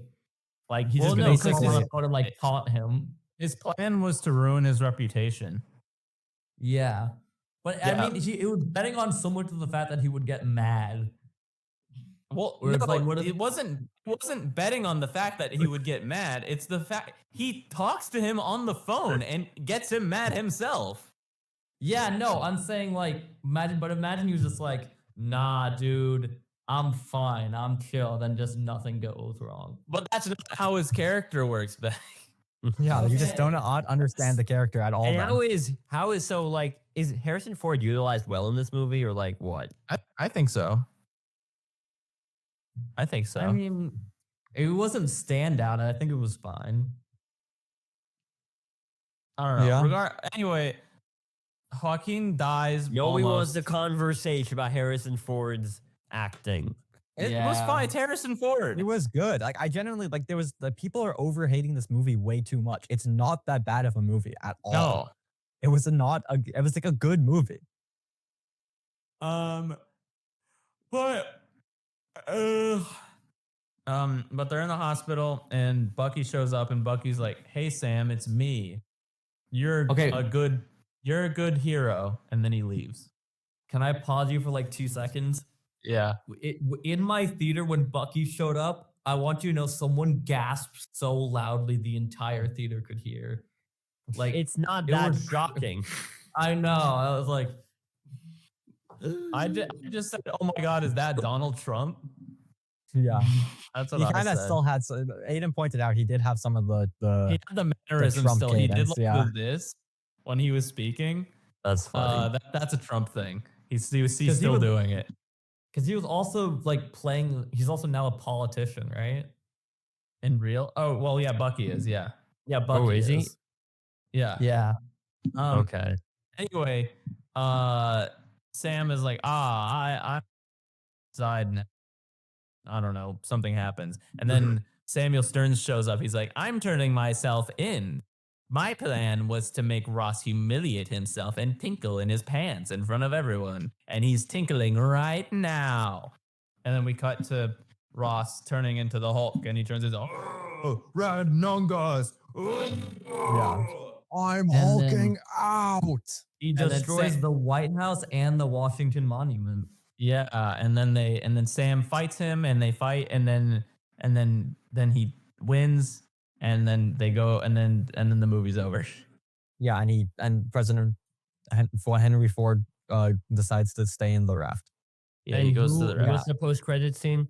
It's the leader. He goes, There's Sam, other worlds, and there's they're other coming. worlds, and they're coming. No, and they're coming so hard. They're coming so hard. I do want to say the moment of the post-credit scene, my entire like theater went like they were so disappointed. It's I mean, It was it was such like like a the- nothing No, that's post-credit. the worst. The scene. worst part of the movie is the post-credit scene, and that's because they clearly just shoehorned it in at the last second. Yeah, I don't Yeah. think this movie was supposed to have one.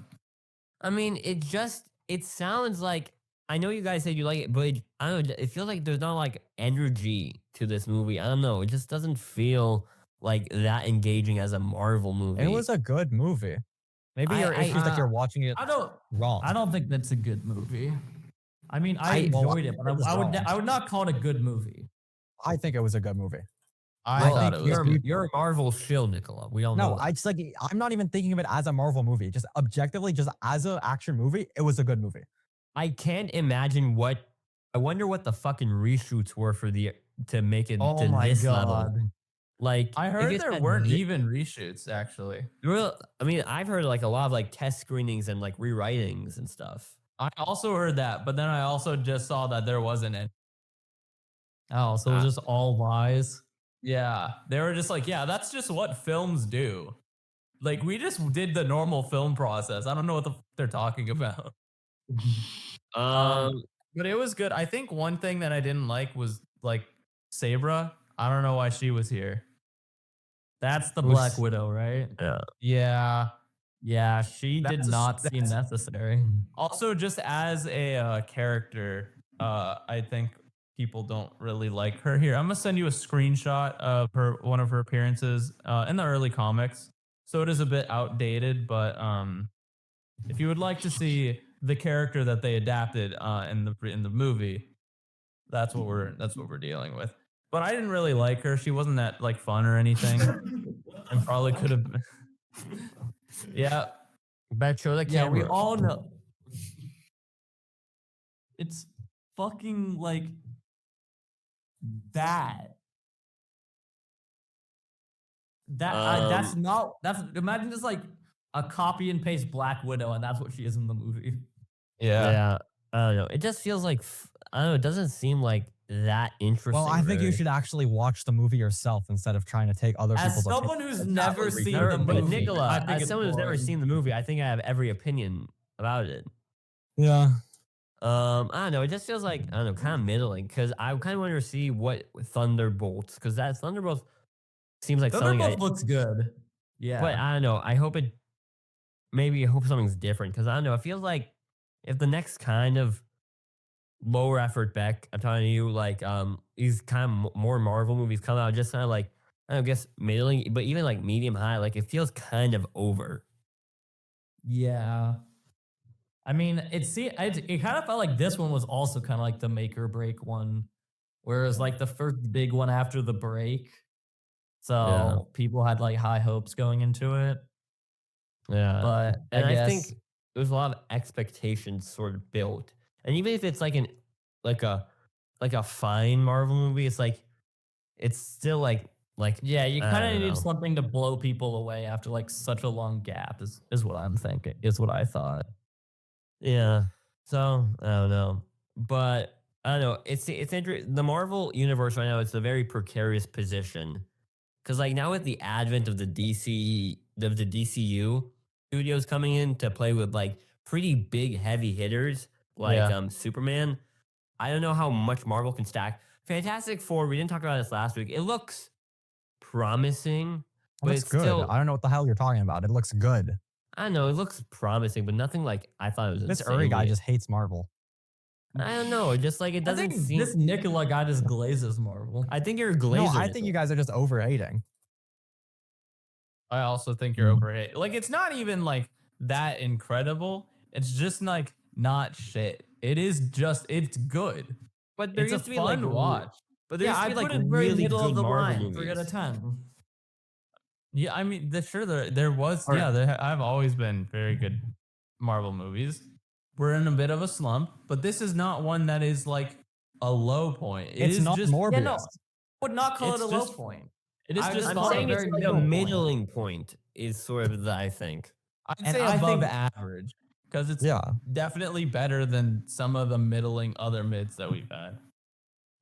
Yeah, but it's no Um, like Guardians 3, which is like kind of Well, yeah, something but they you can't just say, oh, the best movie ever made is better than the one that's kind of okay. Come on, Guardians Yeah, is man. it's not the not the best movie ever Godfather, made. you know? Yeah. Let's know The Godfather. Insists upon itself. Yeah. Well, it seems like we're a bit of a stalemate with the Marvel Glazers back. So let's move on to I think a better Can't wait superhero for this to go into content. irreconcilable differences. Try well. A better superhero thing. Except I didn't totally love this episode. I think it was like fine. Invincible episode. Invincible episode Yeah. 4. If I'm gonna be honest. I don't even really remember. Oh, this is the one where he goes to the future. There's goes only to the two like future. plots in this episode. They do a sort of Yeah. like I think it was last season 2 had the same sort of plot breakdown where it's like The they Alan go the from Alien. Mark to Alan the Alien. They do a thing where so essentially I'm going to be honest. I did not care about the immortal plot line at all. I only cared about when they went up to Nolan and Alan. Yeah, I mean, like, it's hard for like, wow, this is the future to be like, yeah, okay, Yeah, but then how I does don't this care about actually the affect future right everything? now. I care about the present. Yeah.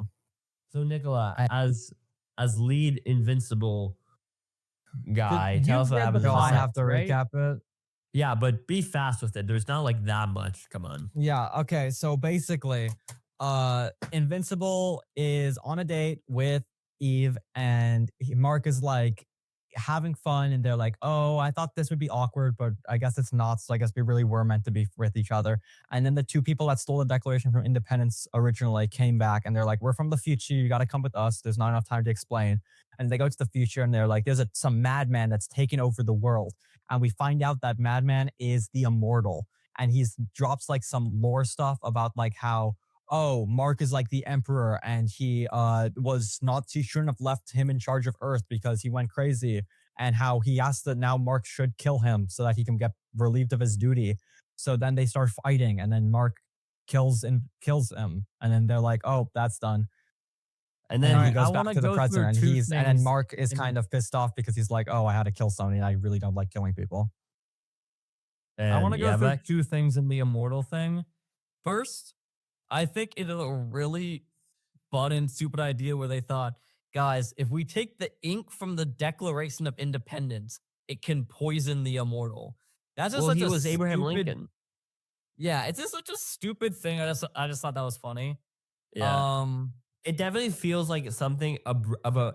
I think I understand it on a thematic level that they showing Mark is continuing to go down sort of a path where he will be able to kill like.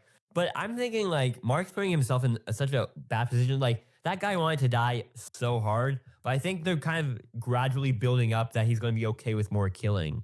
Also, I know that they addressed it, but it's so stupid that he didn't just kill himself. Like they were like, "That's the fool's way." I'm like, dude, you coward's already way, want to but- die this You're bad. literally the Immortal. You are the fool. Yeah. But I'm saying I think it's definitely a breadcrumb they're going to throw for later in the show, like the future plot line. Right now, I don't think it's turned into this season or even the next like couple of seasons. It's definitely something later down the line they're going to bring back. But Yeah, there's definitely like Nicola, you've read the comics, right? I have. Yeah, so like he like references a ton of like plot lines He that are going references to a bunch of happen, stuff right? from the future. Yeah, that's like and that's probably like not even. way later. That's like way later. Yeah. And so we're gonna see how that breadcrumb falls out in like the coming years. But that's just something I think they're trying to build up, like, because I think they're being more economical with how they're building the show than the comics. Where you're accurate, since they only have 8 episodes a season and like what 40 minutes, 45 minutes each. They're trying to like economically build stations, so like when they're gonna go forward, they have this breadcrumb, so it doesn't feel unearned later. Is kind of what I'm thinking. Like, so they have a whole Yeah. sort of universe that they're building, because like they do the comics, but they're trying to be more economical with how they're making Yeah, the like adaptation. plan I ahead. really want to. It's you can get 3 hardcover of the 3 editions. I really want to get them, but they're so expensive How much? for all 3 off the top of my head for the hardcovers. This is your Secret Santa. You get that, right? What's the Secret Santa both 4. 3 phone? Guys, no scheduling here or price Covers. checkings. Just give Okay, me a well, we already second. did budget checking for companion. Okay, just the number, the 3rd book is $100 Holy hardcover. shit. So Nico will get 3. Will someone pay $300 for all 3 books? Because each one is what 44 volume or like 44 issues Oh, in wow. one, and there's 100 whatever 44 times 3, and that covers the Guys, entire but- all of Invincible. As a visual aid, we see this man, and then guys, Mark and Eve, they have sex, and that's They the do same have sex. They have narrator sex. voice. And So sad that we didn't have the 6-hour scene. 6-hour sex scene, you were Yeah, the sad? 6-hour sex scene that's been plotted in every movie in history. And so then they do the thing where, she takes off. I thought it was a pretty unique sex scene, really. She takes off the clothes with her powers. A pretty unique That sex was scene, yeah. cool. I was like, oh, that's a neat party trick. Yeah. And then they do a narration My voice. question is though, in the ending of the episode when we go back to them and like Debbie is knocking on the door asking to come in, why didn't Eve just zip the clothes back on? Because I that's feel like not that would've been a lot comedy. easier. They were already in the bed. Yeah, but like they can be lying in bed fully clothed together. But they need. No, that's you really weird. Better than being naked together. Yeah, we're just a couple who's naked, who's fully clothed in bed. We don't Yeah, do they're anything. just lying next to each other watching Yeah. something. What are they, an Amish couple? Like, we're just gonna be fully You clothed. guys just in- don't get it. You guys just don't get it. Anyway, so now to the You second. guys, why are you saying you guys? The only one we should be complaining about is Uri right now. Yeah. So anyway, the second half of the episode is basically it's the prison break of Alan, Battle Beast, and Omni-Man. So the Invincible, what's it called? What are they called? I don't know. The Those red are my what is- bug species? Viltrumites. The Viltrumites finally show Oh. up. The Viltrumites show up and they're like, oh, it's finally time for his execution. So they go around, they're saying like, you're such a fucking disappointment. Everybody hates you. You should kill yourself. We're doing you a mercy by killing you. And they basically keep punching him.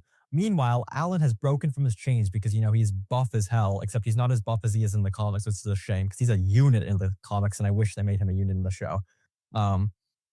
But anyway, he's big. He breaks out. He starts a prison riot. He breaks everyone out. Basically, everybody dies except for the one prisoner he found, which is Battle Beast. Who captured Battle Beast? That's my question. Yeah. How is Battle Okay. Beast captured and put How in is this them prison? Viltrumites? And a second thing, Battle Beast is like one of the strongest people in the universe. Like he is top 3. Why Yeah. in season 2 I think it was season 2. How did Machine Head hire him?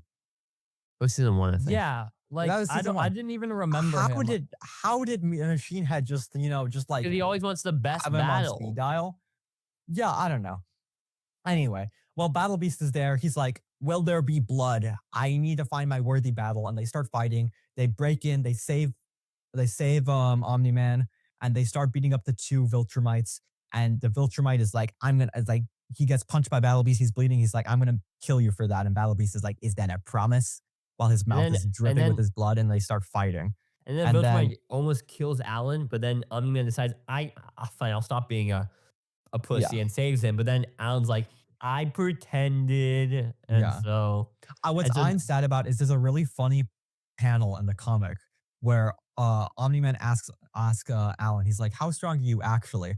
And then Alan looks like the panel is drawn like he would be looking at us, and he does literally the smoldering face. Because like the thing is, Alan's like an insanely powerful character. Yeah. He's like He literally does the very. He's on the same such level. It's such a funny panel. I wish they animated it, but they didn't. He's more powerful than most Viltrumites. And yeah, he's at this like, point. He's like insanely powerful. And then we hear one of the best, the final, and we hear one of the secrets of the unit. One of the best. There's less, the closest guarded secret of the Viltrumite Empire is that there's less than 50 pure-blooded Viltrumites left. So that's where it leaves off. At that point, I was just like, okay, well, this should kind of be easy then. You know? Yeah, and that's why strong. And that's also why the comics only took 144 issues. Yeah. But no, it's introducing a like now we're getting a full plot line. Now I'm seeing, because based on the comics, I'm seeing the full storyline officially starting to build now. We're getting the Viltrum storyline really beginning now. Because once Omni-Man joins Alan, that's like they have a Viltrumite on their side. That's kind of like starting now. The coalition has like some power to them. And we're seeing a really strong sort of storyline emerge here where they're going to kind of become friends here. And then we're getting Mark, who's like, it's interesting how Mark and Omni-Man are going on these parallel arcs where Mark is slowly becoming more evil. Well, not evil, like he's allowing his darkness. Sorry, just quickly, I finally found it. If you want to get all 3 hardcovers, all compendiums hardcover on Amazon, it's $220. Put in the link. Put the link. Put in the link. Wait, I don't even think this one. The number 2 isn't even a hardcover. But we're seeing they don't have compendium 2 hardcover. What the hell? Shut the fuck up about a compendium hard to cover. And we're seeing a sort of parallel arc where Omni-Man is going to become more like on the lighter side, while Mark is allowing more darkness to come in. And we're going to see how that kind of balances out. Eventually, I think it will lead to another reunion between them again, and we'll see how far they've emerged on their different paths, which is really cool because what the show does well is a lot of its themes about like an arcs about parallelism and like good and how it's more gray than a usual superhero universe, which is interesting. Yeah. Do we think Omni-Man's going to immediately come back to Earth? Yeah. Aiden died. He DM'd me. His internet went out. So, well, bye in the editing room, Murray. Yeah. You can just keep it in the 4 and just do what he did last episode and just make it black and put the image of him. Yeah, so we're seeing how it's a really interesting sort of arc we're getting here, you know? Yeah. Yeah. And I'm excited. I think it was an okay episode. I prefer the Alan and Omni-Man part a bit more than the Immortal part. This guy just likes the big explosion. I just don't care for Immortal that much as a character. I mean, the Immortal's a fraud. I don't think anybody likes the Immortal. The Immortal sucks. But I think the Eve and Mark stuff, that was strong. I thought that was interesting. Yeah. I thought it's really strong because like we're gonna see how like because now that we have a person who that like understands Mark, we're gonna see how well he can still balance a relationship like that. Because it goes to a point like maybe Mark just like how well can Mark just handle relationships in general? Can he handle that while being a superhero? Is it like we're gonna see? Can he let him? I think you left your soundboard on. No, that can't be right. That must be Uri's fault. Yeah. We're gonna see how that sort of plays out. But like I think I'm really liking the Adam Eve Mark relationship as well. And so yeah, like that scene where they're all like flying through the towns and all that. I thought that was really cool. Yeah, no, it's a pretty it's getting really good. And like I'm definitely I see how the next 4 episodes are going to kind of go, I think. Yeah. Yeah. Because another thing they also introduced in Omni-Man Yeah. coming just right back to Earth, or is he gonna like No. go do? I something? think no, that's like season 4. I'm I'm pretty sure. Really quickly, let me just look at the episode titles. because there's something I can they tell also you like could some because they're kind of rearranging stuff from the comics. But I can tell you roughly that the rest of the season is going to be basically episode 5 is going to be Mark and Adam Eve working together. And I think that's where they establish the company. Episode 6 is Powerplex. Episode 7 is going to be, I'm pretty sure, Invincible War. And then episode 8 is going to be Conquest. yeah, though that means nothing to Beck. It does So- mean nothing to me. Okay, but you'll understand when you watch the Conquest episode. sounds interesting. But the thing is also what they introduced in the beginning of the episode for a little bit is Rex and Ray, they go out shopping, and I thought it was like, as far as a little scene, it was really cool to find out that like for a lot of these superheroes, they don't know how to do regular life. And like they're trying to do grocery shopping, but they don't know how to do grocery shopping Because they have get. an it's not really that they don't know how to do grocery shopping. It's just that they always have obligations to uphold. You know, Yeah. they have this great power, and with that comes a great responsibility to uphold. And they that also get a to great uphold it respect and you save know? people. Yeah. Yeah. And like they sort of been like coddled throughout their life with the agency because they've given all the Yeah. food. And so it's a way of kind of like emotionally stunting the superheroes to be kind of under their control. Because when you've provided something like all their life, you like they don't know what to do without it. And so now they kind of can't like know what to do as like outside independent adults, which is kind of interesting idea they're presenting here. Like, because that's not something I think we usually see. Because like most like superheroes like we don't usually see like sort of that human element, which Invincible kind of focuses on a lot, even more than like I think the super element in a lot of Yeah. aspects. And so it's going to be pretty good. Let's talk about Severance just for a little quick because I think All right, you guys have Yeah. fun talking about Severance. this was not episode that big of was- an episode. Aiden, you know but what time it was it more is. of a reflective I'm doing something episode. else. I would have to say. What is that? Yeah. So- I'm trying to think like what actually did happen in this episode. We mostly just got hell. So we did get some confirmations here that he wasn't fully reintegrated in the snow episode, but he was starting to, and he's still continuing that process. So it's not like a one-time thing. It's a continual process that he's sort of feeling out, you know? Mark. So he's still being reintegrated. And so we're definitely going to see how that thread line pulls out. And I'm quite enjoying it.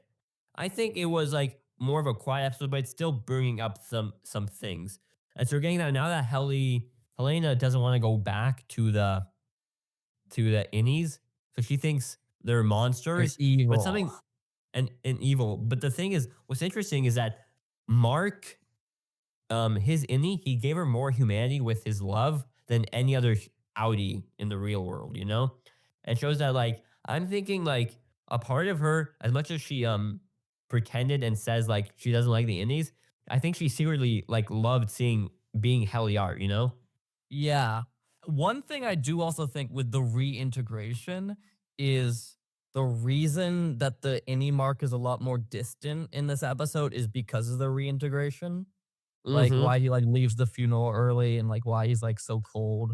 I do see that. I think some of his innie has been like with his elements of his outie because his innie doesn't know that he's doing reintegration. Only his outie knows that.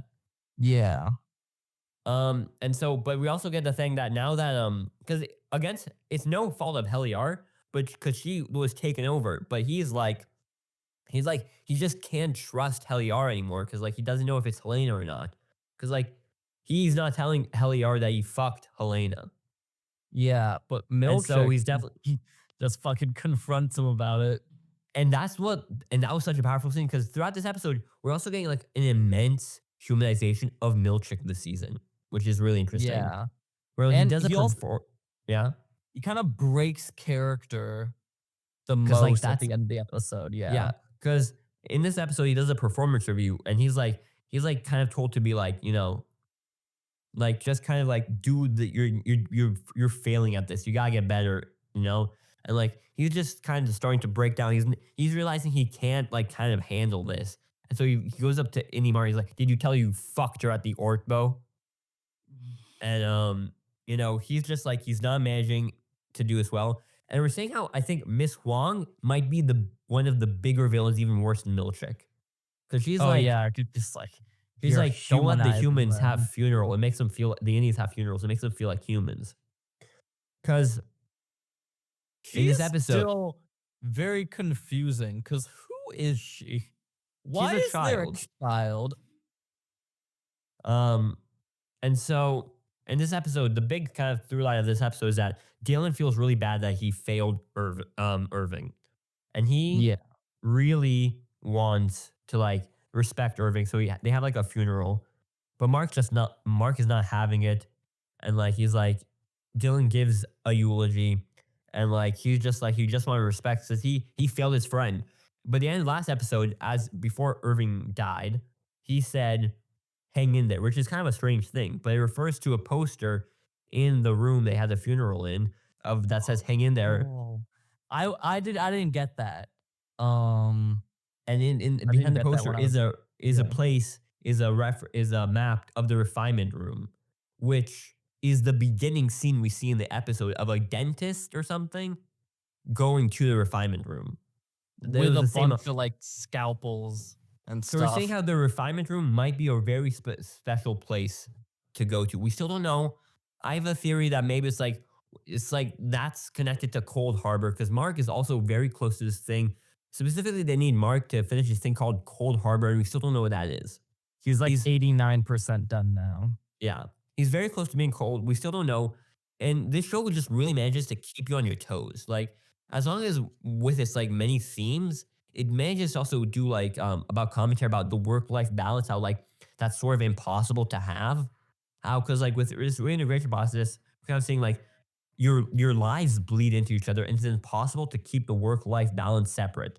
I think that's one of the biggest themes on the show. And Yeah. and so we're seeing that, but it's also an insanely good directed and mystery show, which is amazing because something like I think like Lost or something. Lost, like, you know, it had so many so many mysteries. And like, but they never like really fulfilled the mysteries. They always kind of waited to complete the mysteries. Well, yeah, this show, I'm worried they're gonna stretch it out. but but the thing is about this show, it does the mysteries, but it does complete them. It doesn't like there is the biggest mystery of what the hell is happening at Lumen, but it's little mysteries. It does complete them earlier and earlier. Like they do a mystery, but they don't try to stretch it out for too long. Like is he gonna do reintegration? He's starting in episode 3. It's still a thing, but like they're doing it like they're trying to be satisfying as the way on because you don't want a show that's only satisfying in its last moment. Yeah. Which And is even something Lost like- wasn't satisfying this last moment. Yeah, but this show continues to be pretty satisfying just with its character interactions. Irving, like I fucking told you, Beck, did come back as his Audi character. Yeah, and there is definitely like, I did think it was kind of crazy the fact that like they revealed to him you were fired because your innie had a sexual relationship with someone else. Erotic entanglement. Yeah, and then he's like, I have a husband. So it's like, oh shit. So How does this work? So Bert, they met Irving on the outside, and they don't know each other. But he's like, "Why were you outside my house?" So it definitely seems like and then next episode they're hyping up a dinner, and he says he has a husband, Fields. And Beck, I can only imagine Fields is like some Lumen guy. Oh, maybe, yeah. And is Bert a bad anytime- guy? Anytime we hear someone's name and we don't see them, it's definitely like a character we kind of already know. Yeah. They've done And that so- a lot. Is Bert a bad guy? Maybe. I think that's a good theory or no. I don't think he'd be a bad guy. I don't know, because maybe he's doing the same thing Helena did, you know, in this episode, like going like something like that. I don't know. I feel like there could be something here. I still don't know what's the deal with outside Irving. I feel like he's definitely there's some mysteries about him we still don't know. Yeah. Because Because the he's, most we know doing all the about is painting Mark. stuff. Yeah. We actually follow him. Yeah. but we still don't know. And so, but the show just keeps you on your toes and it keeps you guessing, which is really wonderful. So we're getting out of that.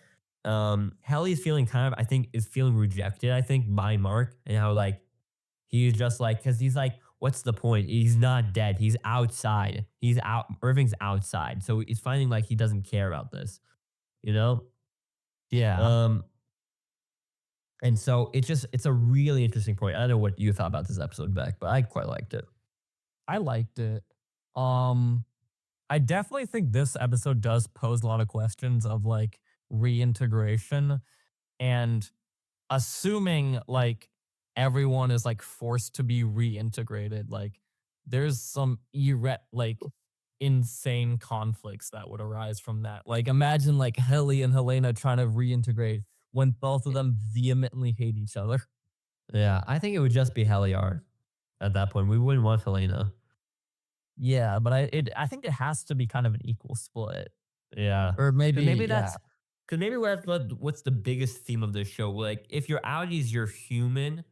Is the show is about learning humanity in a place that's so sterile and like corporate, like Lumen, and yeah, like or just like breaking down who you are kind of at your core. yeah, and that's like a really good sort of theme of the show. Like, who are you? Is like you are not just one person. You are those things, and Innie is not just a random person you can put aside. It's a real part of you. And you can't push Yeah. it down just to hide away from your feelings. And then it ends with like another sort of reintegration sequence where Mark he sees Miss Casey from the Lumen 4, you know, Audi Mark. And he starts getting the memories back, and like I think it's a really interesting question of how will when we see Miss Casey again, why did they do it to Miss Casey? Like can he accept Miss Casey when he's kind of fallen in love with Heliar? Yeah. Is Innie. And so we're gonna see how that conflict will play out. I mean, they also pose that question when like Mark is like, it's my Audi's wife, not my wife, you know, or yeah. Yeah. But I don't think the cliffhanger for this one was as good as the other ones previously. No, in the it was more of an sequel. emotional cliffhanger more than anything. Yeah. But I think it's still pretty one of the solid shows out there, and so I'm really excited. And does anybody have anything else they need to talk about? We got a Adam? couple solo. Oh, yeah. Nicola, solo you go stuff. first. Nicola, you go first. I know I don't have anything solo. Then why Okay. did you say you had a couple solo Oh, stuff? I didn't realize we were still doing solo stuff. Do you have stuff or not? I said no. Okay. Okay. Beck, do you have You anything? just had like 8 things that contradict each other. Yeah. No, I don't have anything. Because Okay. Aiden, you could say your things, and then I want to end on White Lotus. No. Talk about White Lotus first, please. Wait, no, because we have no. I thought we. What the fuck is going on in my ears? Sorry, something just started playing. No, I thought no. We have a couple stuff. But Aiden, I'm you actually want going to talk? crazy. Don't I could have you? sworn there was something You that we talk both. first. Because mine's an overarching plot, so I want you to go first. Okay, so Nicola, so a pretty solid first 2 seasons of White Lotus. It's an Yeah, anthology never mind. I just show. have White Lotus. So yeah. It's an anthology show, and so the first 2 seasons are pretty good, solid seasons. So coming into season Yeah. 3, I was pretty like not like I'm not. It's not the biggest show I'm a fan of, but it's like a pretty good HBO show. And so essentially, White Lotus, for those who don't know, it's like it kind of follows like a new cast every season. Some returning characters follow through, but it's like essentially like a bunch of rich characters go to a resort, and then we know from the beginning episode, like the first like scene, that one of them will die, or multiple. Yeah. In the first season, it was People are the gonna hotel- die, basically. In the first season, they lead up to a thing where there's a guy in the airport, and they're moving a body onto an airport, onto an airplane, and it was the hotel manager. Second season, there was like multiple bodies in the ocean, and or just a body in the ocean. There's like Yeah, some we're bodies on the washing up. boat. There was like a washing up on the beach. Yeah, and it was Tanya, a fan favorite character from season 1 and 2. And then season 3, which is the newest season, and I've been hearing a lot about the cast announcements, and I was pretty hyped because they had Jason Isaacs coming for Yeah. this season, Walton Goggins. I love Walton Goggins. Carrie Coon, I like Carrie Coon. So a pretty good cast, Patrick Schwarzenegger, Arnold Schwarzenegger's son. He's in it. Um, he's the guy he played like the guy Golden Boy in Gen V. For those who don't know. Oh, that guy. And he's an actor I've been kind of seeing a little bit more every now and then, but like he's still pretty on the lowdown. But I could definitely see him being like a bigger name in the next few years. But so we get that sort of we're getting a cast. So here, let me break down the first scene. There is the helper, like person who worked in season 1, who was like Tanya was going to help her like build her own like healthness thing, but then she bailed on that. And so now she's doing like a program to work at the Thailand resort, because season 2 was Italy, season 1 was Hawaii. And so now we're in Thailand, which is a pretty fun location. It's kind of like Hawaii, but it's like more jungly, this one. And so it's pretty fun. It's Thailand, yeah. Yeah. The theme song is not as good as the other 2 theme songs. Yeah. But, it's pretty exciting. And so here, let me break down sort of the cast of characters. I won't like go too individual in this episode, because this episode, like the layout of a White Lotus season is it's a good formula, but it's pretty like kind of like basic. In the first episode, they just introduced the characters and introduced like hints at larger implosions later down the seasons, mysteries. And then throughout the first like next couple of episodes, they just build more conflicts and storylines until the final episode where the person. The whole point of the dies. show is it just keeps building to the last episode with the big climax. And this is I think it's gonna be a longer season this season. I think so. At the end of the episode, there's like an interview with the cast that's kind of like breaking down some of the characters, and like there's also who played the trailer. Based on the trailer and the breakdown, they kind of revealed quite a lot, actually. But they did do that. After we break down the characters, I kind of want to break into like the general themes of what each season of the season, the show overall. But I'll just introduce the themes, the characters first. So we got like a family from North Carolina. And it's like a very sort of like rich, like They're sort very of the whole thing. The way it's categorized is that the family is very there's a rich, powerful family. They're used they're to like usually getting Southern. it. They're Southern. They're used to getting what they want, and Like they've never breaking been down outside their bubble. Yeah, and they've never been outside their bubble, and like kind of breaking it down. The dad is this person who's like worked hard and has like won a lot of stuff in life. He's very powerful in his company. He has a lot of money. He has a lot of power, and he's powerful. He's considered like he's the winner. Then there's the wife, who is like kind of tagging along. She's on medication. She's not really like all there, and she's kind of like the comedic. She's kind of like the comedic relief right now. It very much seems like he kind of married her so she could build up his ego. Yeah, and but then we also kind of and then there's also there's the 3 children. And that's like the 3 children are very interesting dynamic, which I kind of want to break down. Weird, we got the eldest brother, who's played like by Patrick Schwarzenegger. He's like he's like an alpha male type of bro. He's like the like typical Andrew like, Tate type of guy. He's used to getting what he wants. He's like talking about how he's always worked out in the gym. He's like, very crass. He's like very gross. Like, being on a plane for so long made me really horny. Which girl can I fuck first? Stuff like that. Yeah. And he's like, we see how like he tries, like he definitely thinks he's that guy. But then when he actually tries to talk to women, like on 2 different occasions, he fails tremendously. Oh. We're rushing the bed. You can stay here. Okay, cool. Is Beck getting kicked out? I think Beck got kicked out. Anyway, that's not important. We have that's ever happened. So then there's the sister.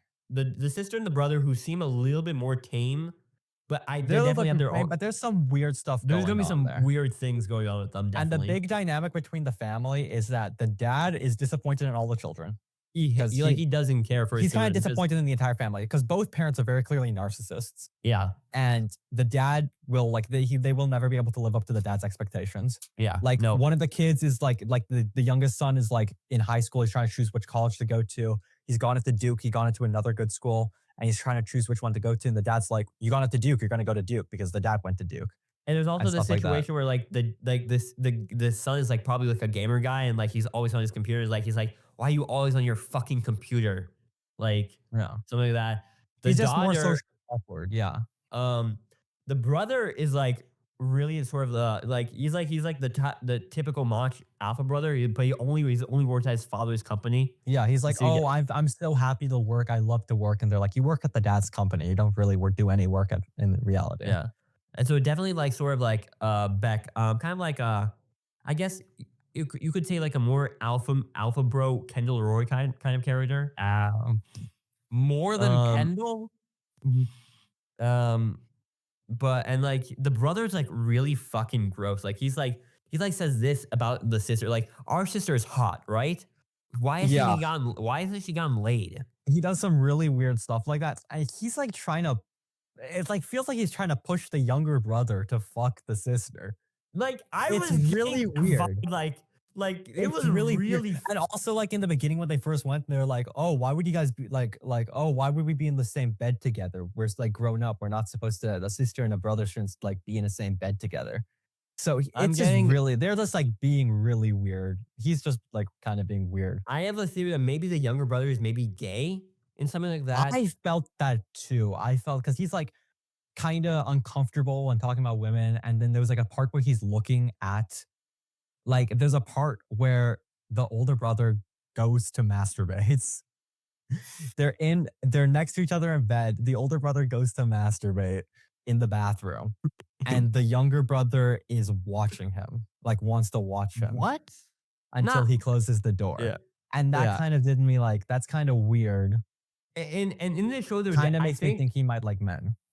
but the show is like kind of teetering on edge because White Lotus, it always loves to do more. I think it'll definitely imply. become more clear later. It becomes because what White Lotus does, it never actually goes the full length. Like it will do like it will always imply something, you know, like because what the White Lotus kind of is perfect at, it takes us characters who feel like full characters, but we're only seeing a peek into their lives 1 week of their vacation. But it allows us to understand who they are before the show and who they'll be after the show. Yeah. And that's something it really manages really quite well. Because we're seeing other than the people who die, because Beck, the starting scene of the death, it's not just like a death. It's we hear a shooting. Oh. Like an Yeah, they're up in active the shooting state. at the resort. When I first watched it, I thought the monkey had the gun. I'm not gonna lie. I was so confused because they were like looking at the monkey and then the shooting started. I'm like, did the monkey have the gun?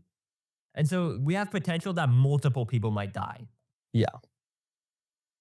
And so we're getting that. And so it like I think it's a really interesting family dynamic. It wasn't the most filled episode, but that's kind of what the White Lotus is. It's just the first episode just introducing the characters. And Yeah. we're definitely seeing there's some characters who have some beefs because there's always the boat. Because Yeah. what a lot of the White Lotus is really about is sort of the effects and the ideas of colonialism. At its forefront, like people like rich people across feel like it's their home to be in foreign countries, you know? Like they're like resorts made for them. This land is just for me to go to. It's like this Yeah. land is just for me to live at, you know? This land is my land. Yeah. And so that's a big part of the fact. But then it's also a very much a political sort of rich satire. Like we take these rich characters who think they're untouchable and we bring them down to their base level. And we see how like terrible they really are. But it doesn't sort of like, I guess, homogenize like people into rich groups. There's many different types of rich people. Yeah. And there's many different So types that kind of of like ties into the other people. So the let's talk dad about- yeah. So one other point about the dad is that he has some call from the person from like the New York Times who's who's like doing an investigation into him because of some connection he has to some other guy. some company. And so it definitely seems like there'll be some like he did some like I think egregious tax fraud or something. Yeah, because based on the trailer, because at the end of the episode it plays the trailer. Based on the trailer, what happened is, yeah, it's some really bad tax fraud. He committed like a lot of tax fraud, and there's like kind of a line in that where they're like, there's a line where it's like, oh, you guys like kind of like where the kids are talking to the parents like, oh, you guys like you kind of do some stuff with your taxes, like not do some of your taxes. They're like, yeah, but not enough that we'd have to flee the country. Yeah. And so, then the dad gives a look while they're in Thailand. yeah. And so maybe and like Jason Isaacs. And we can he also plays- tell as well because they didn't do a lot of research in the like why they're in this resort. because they Yeah. show up and they're like, oh, wait, we have to give up our phones. There's no phones allowed. Like you can tell they didn't really plan it through. They just kind of showed up. And so maybe there might be I don't know. I don't think it will happen, but there may be a situation. Maybe the dad, I don't know, commits Blows his suicide. brains out. Who That was in the knows? trailer. It looked like that. Yeah, that's what he was going to do in the trailer. But that's probably subverting expectations. I don't think Yeah. he's going to do it. He But there's might go the to- other thing is he has a relationship with another guest, which on the boat they didn't get along with, and when This they is were Walton when he was on the Goggins. call, which is the Walton Goggins character, where I forgot his name, but basically he's staying with this British girl that's his girlfriend, and from Sex he's- Education back. It's Yeah. a girl from the one at the teeth. she's really yeah, like she's British. And their kind of dynamic is that he is only busy of trying to meet the hotel manager's husband, because he needs no, to not do the something hotel, with the him. wellness director. The wellness husband. director's husband. Yeah. He's trying to meet him for some reason. And he doesn't really care about anything else while the girlfriend is trying to, enjoy time with her boyfriend. Yeah, and he's like, well, so that's definitely another mystery they're building up. So we're gonna see how that sort of plays out, and so what we got like in season 1, it was really about colonialism and sort of the fact of like in Hawaii. Season 2 was more gender roles because we've got a lot of gender roles, like the ideas of like fatherhood and masculinity in that season. This season, I still can't pinpoint what's the bigger theme they're trying to do. But I think each theme, didn't they always say each season has a theme, and this season was going to be death? yeah, but I mean, death is always kind of every season's theme though. Yeah, they but this always- one was like specifically supposed to be about death. Yeah, and so we're getting that, and so like, and then she meets like not her boyfriend's not doing anything for her, so she meets. Or wasn't it this even that it was supposed to be like the 7 deadly, like it was supposed to be like the deadly sins almost. And, I like don't the know. second season was lust. The first season was like pride or something. I can't remember. I don't know, but she goes to the bar and she meets this model who's dating, who like I have a boyfriend, but they call him like he's one of the LBHs here, and that's what the locals say, losers back home. Yeah. It's like these bald middle And we middle find white out guys. it's the guy from season It's 2. Greg and Beck. It's the guy. I know you saw season 1, but you didn't see season 2. Yeah. It's the guy who was trying to kill he married Jennifer Tanya. Coolidge. Yeah. And he Jennifer Coolidge for orchestrated her her money. death in season 2. Oh. And so we didn't know that he would come back for this season. It was very probably implied. So we're going to see how, I'm thinking this idea, he seemed, when we saw the quick shot of him, he seemed pretty miserable. And so I'm thinking he might regret killing Tanya. 'cause I think maybe- it's that he probably just didn't get all the money he wanted. Yeah. But Or he I already know, it burned through seems the like money. maybe, so now that they introduce him here, it feels like, what if someone, I think there's probably a big mystery surrounding everything. And so maybe Greg will be caught for killing Tanya. Maybe. And so, because they would introduce him for nothing. Because, maybe this thing, if they did introduce him, they'd be like, sometimes the bad guys just win, in life. But the fact that they reintroduce him means he's going to have a role this season. Yeah. Here's what even though this was more of a lowbrow one, I'm actually really interested by this group's dynamic, the 3 MILFs. The 3 cougars, sure. If you want to call them that. It's the basically the rich actress. It's like the famous actress. There's a group, there's 3 blonde 3 women. blonde girls that have been friends since 9th or 10th, something since elementary school, I think. And they're really close friends. And one of them, the main friend is a TV star, and she's Yeah. really famous. The other friend is I guess her the co- best her- way to her describe husband their owns husband owns something like a big company or something like that. And then the third one is just the more ordinary one. And Yeah. that's kind of their whole relationship. And you Yeah. can kind of break down the relationship to what happens to them in the last end episode, where they're sitting down, they're having wine together, and they're all complimenting each other. And they're like, "Oh my God, you look so good. Can't even tell you had any plastic surgery done. Like you look so good. You oh my God, stop. You look so good too."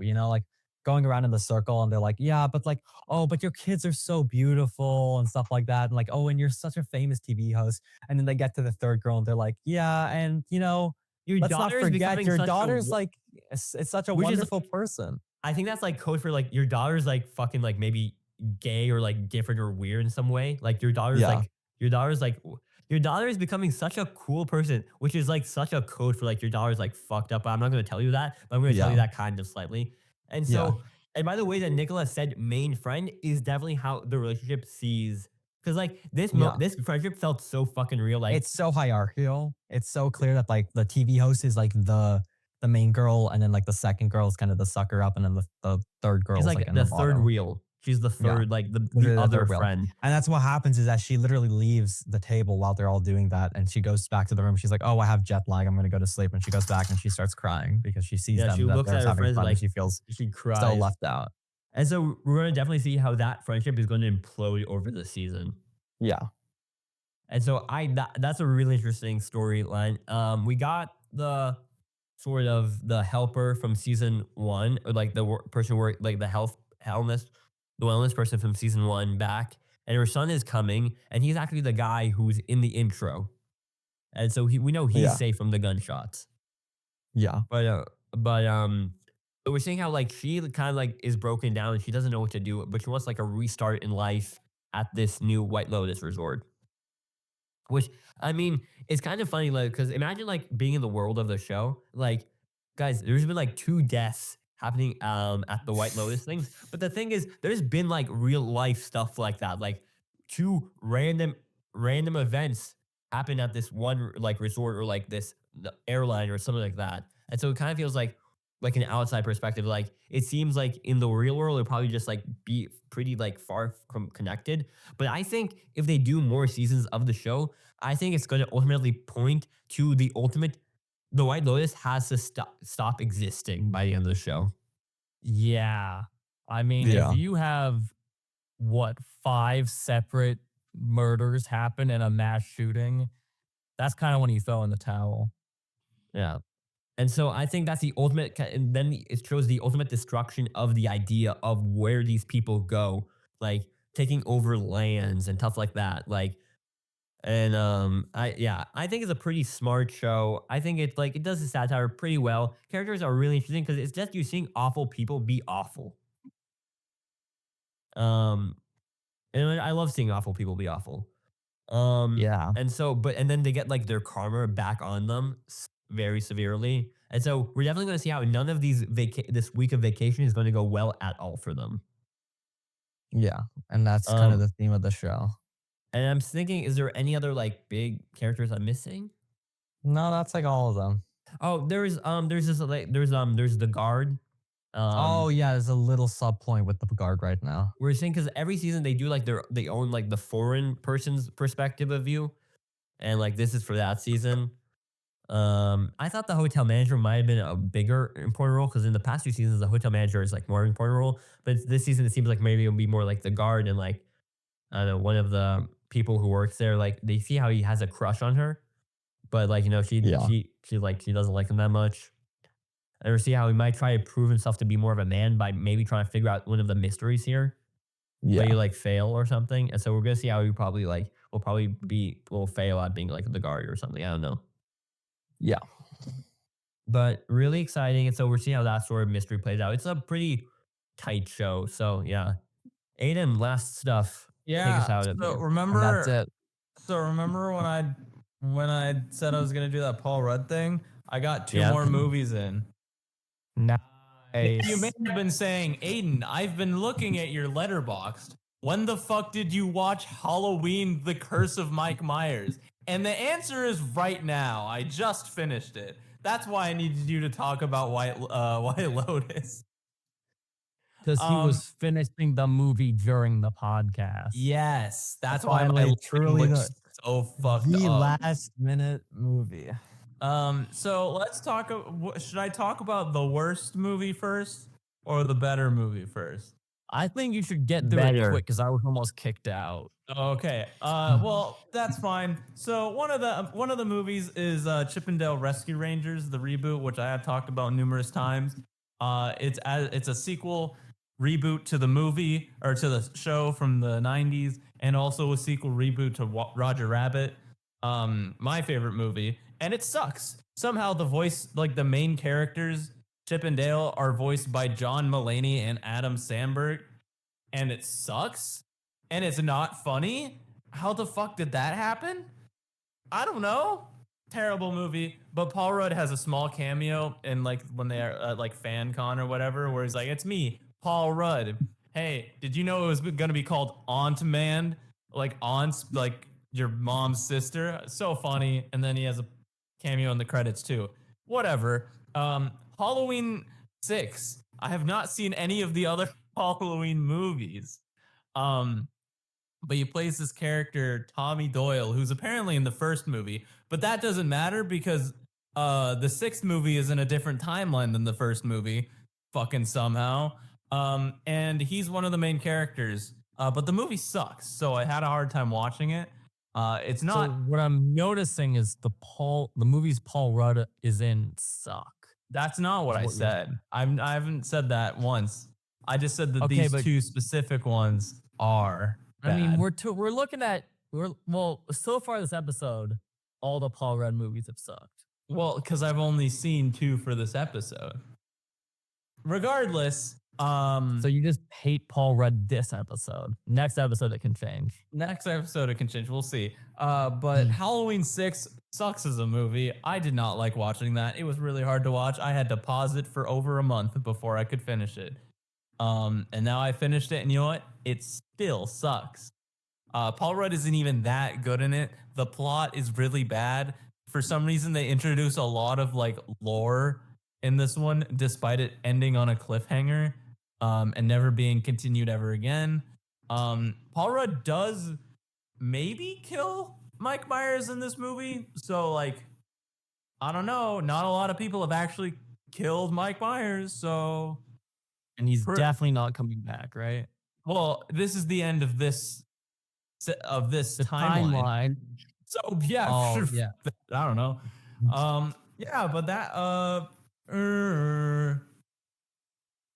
terrible movie. Both terrible movies. Well, how was Paul Rudd in the bad movies? Well, the first one is a cameo, so I can't really judge it, but it was a good cameo. So 8 out of 10 is what I said for that one. This is a good cameo, and then he returns in the credits. For Halloween 6, I give it a 4 because he does not play the traumatized adult man-child character very well, and he also the movie sucks, so it's just hard to watch in general. The script is bad, his acting's not very good. He only gets a 4 because he kills Mike Myers. He also shoots him in the stomach, and he kind of goes face to face with Mike Myers a couple times in this movie. But it's only in the last 10 minutes. Before shooting him with a gun. That's I don't know. I if thought it's he's him, dude. immortal. I thought that's like a big thing. No, that's Jason. I thought it's like he's No, that's cursed that he Jason. can't die. That's Jason. I think Mike Myers is also that. No, Mike Myers is just a guy. I'm He's the pretty sure in one who Halloween voices in Returns he is Shrek, quite right? literally like has been cursed. Beck, I do understand the joke. But Nicola, Mike Myers is just a guy. By I'm Halloween not. Returns, I don't think he's just a guy. I'm just a guy. Nicola, that's an entirely different timeline, though. That's an entirely different Mike Myers.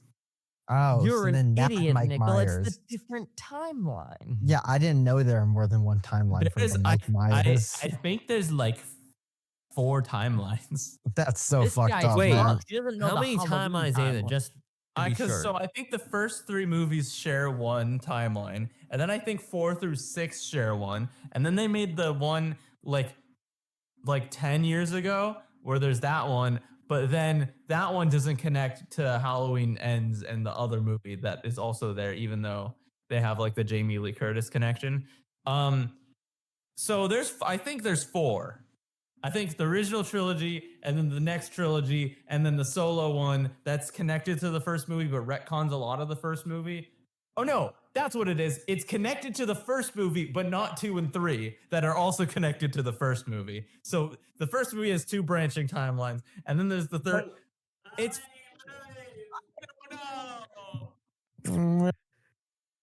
Ah, no. What I I'm hearing don't is that Aiden know. hates Paul Rudd. Beck, Oh, hold Beck, on. take a screenshot. This is your thumbnail. Wikipedia. films in canon: original timeline, the Thorn timeline, the H2O timeline, the Rob Zombie timeline, and the Blumhouse timeline. My bad. There's 5. Blumhouse. I love it when the timeline. timeline's based on water. So Yeah, wait, how many Paul? How much It's Paul? 20. It's Halloween 20 years later. How many Paul Rudds out of 10 Paul Rudds is Paul Rudd's performance in both movies? 8 and then a 4. 4 in the Mike Myers, just because he has some 4 funny runs out of scenes. Paul. He has some funny scenes at the end, but at the beginning it sucks ass. Okay. Okay. 4 That's- runs out of Paul. So that's your Paul Rudd update for now. That's my Paul Rudd update for now. Next week, I don't know if I'll watch something. Because Just now, quickly wanted to mention first look at the Odyssey for Matt Damon. true, I'm confused on why he's not yellow. Yeah, that is interesting. But Really Hollywood- quickly, do you know what's really funny? Is that when we were watching Paddington 3 in Peru, the 2 main trailers we got before Paddington was for the animated Jesus movie and then the live action Jesus movie. Forgot about that. We Yeah. got two in a row Jesus In movie trailers. Peru, it was the animated one where the Jesus is like animated and With, he gets with crucified. Oscar and it's, like, Isaac. and Oscar Isaac is Jesus. And then what after that one you get the live action one. Yeah, I forgot about that. I think it was really funny that they thought that the same people that are watching Paddington in Peru would also want to watch both Jesus movies. Yeah. well, yeah, you're I mean, there's a Christian. nun in Paddington 3, so I guess it makes sense. Guys, someone give out a random recommendation. Recommendation: watch Rain Man. Yeah. Full Metal Alchemist. No, watch Rain Man. Watch Rain Man. Guys, What's really always funny is use- I have never watched Rain Man. I don't know where that came from. always use Celsius. Always Thanks use for Celsius. listening. Bye. Bye bye.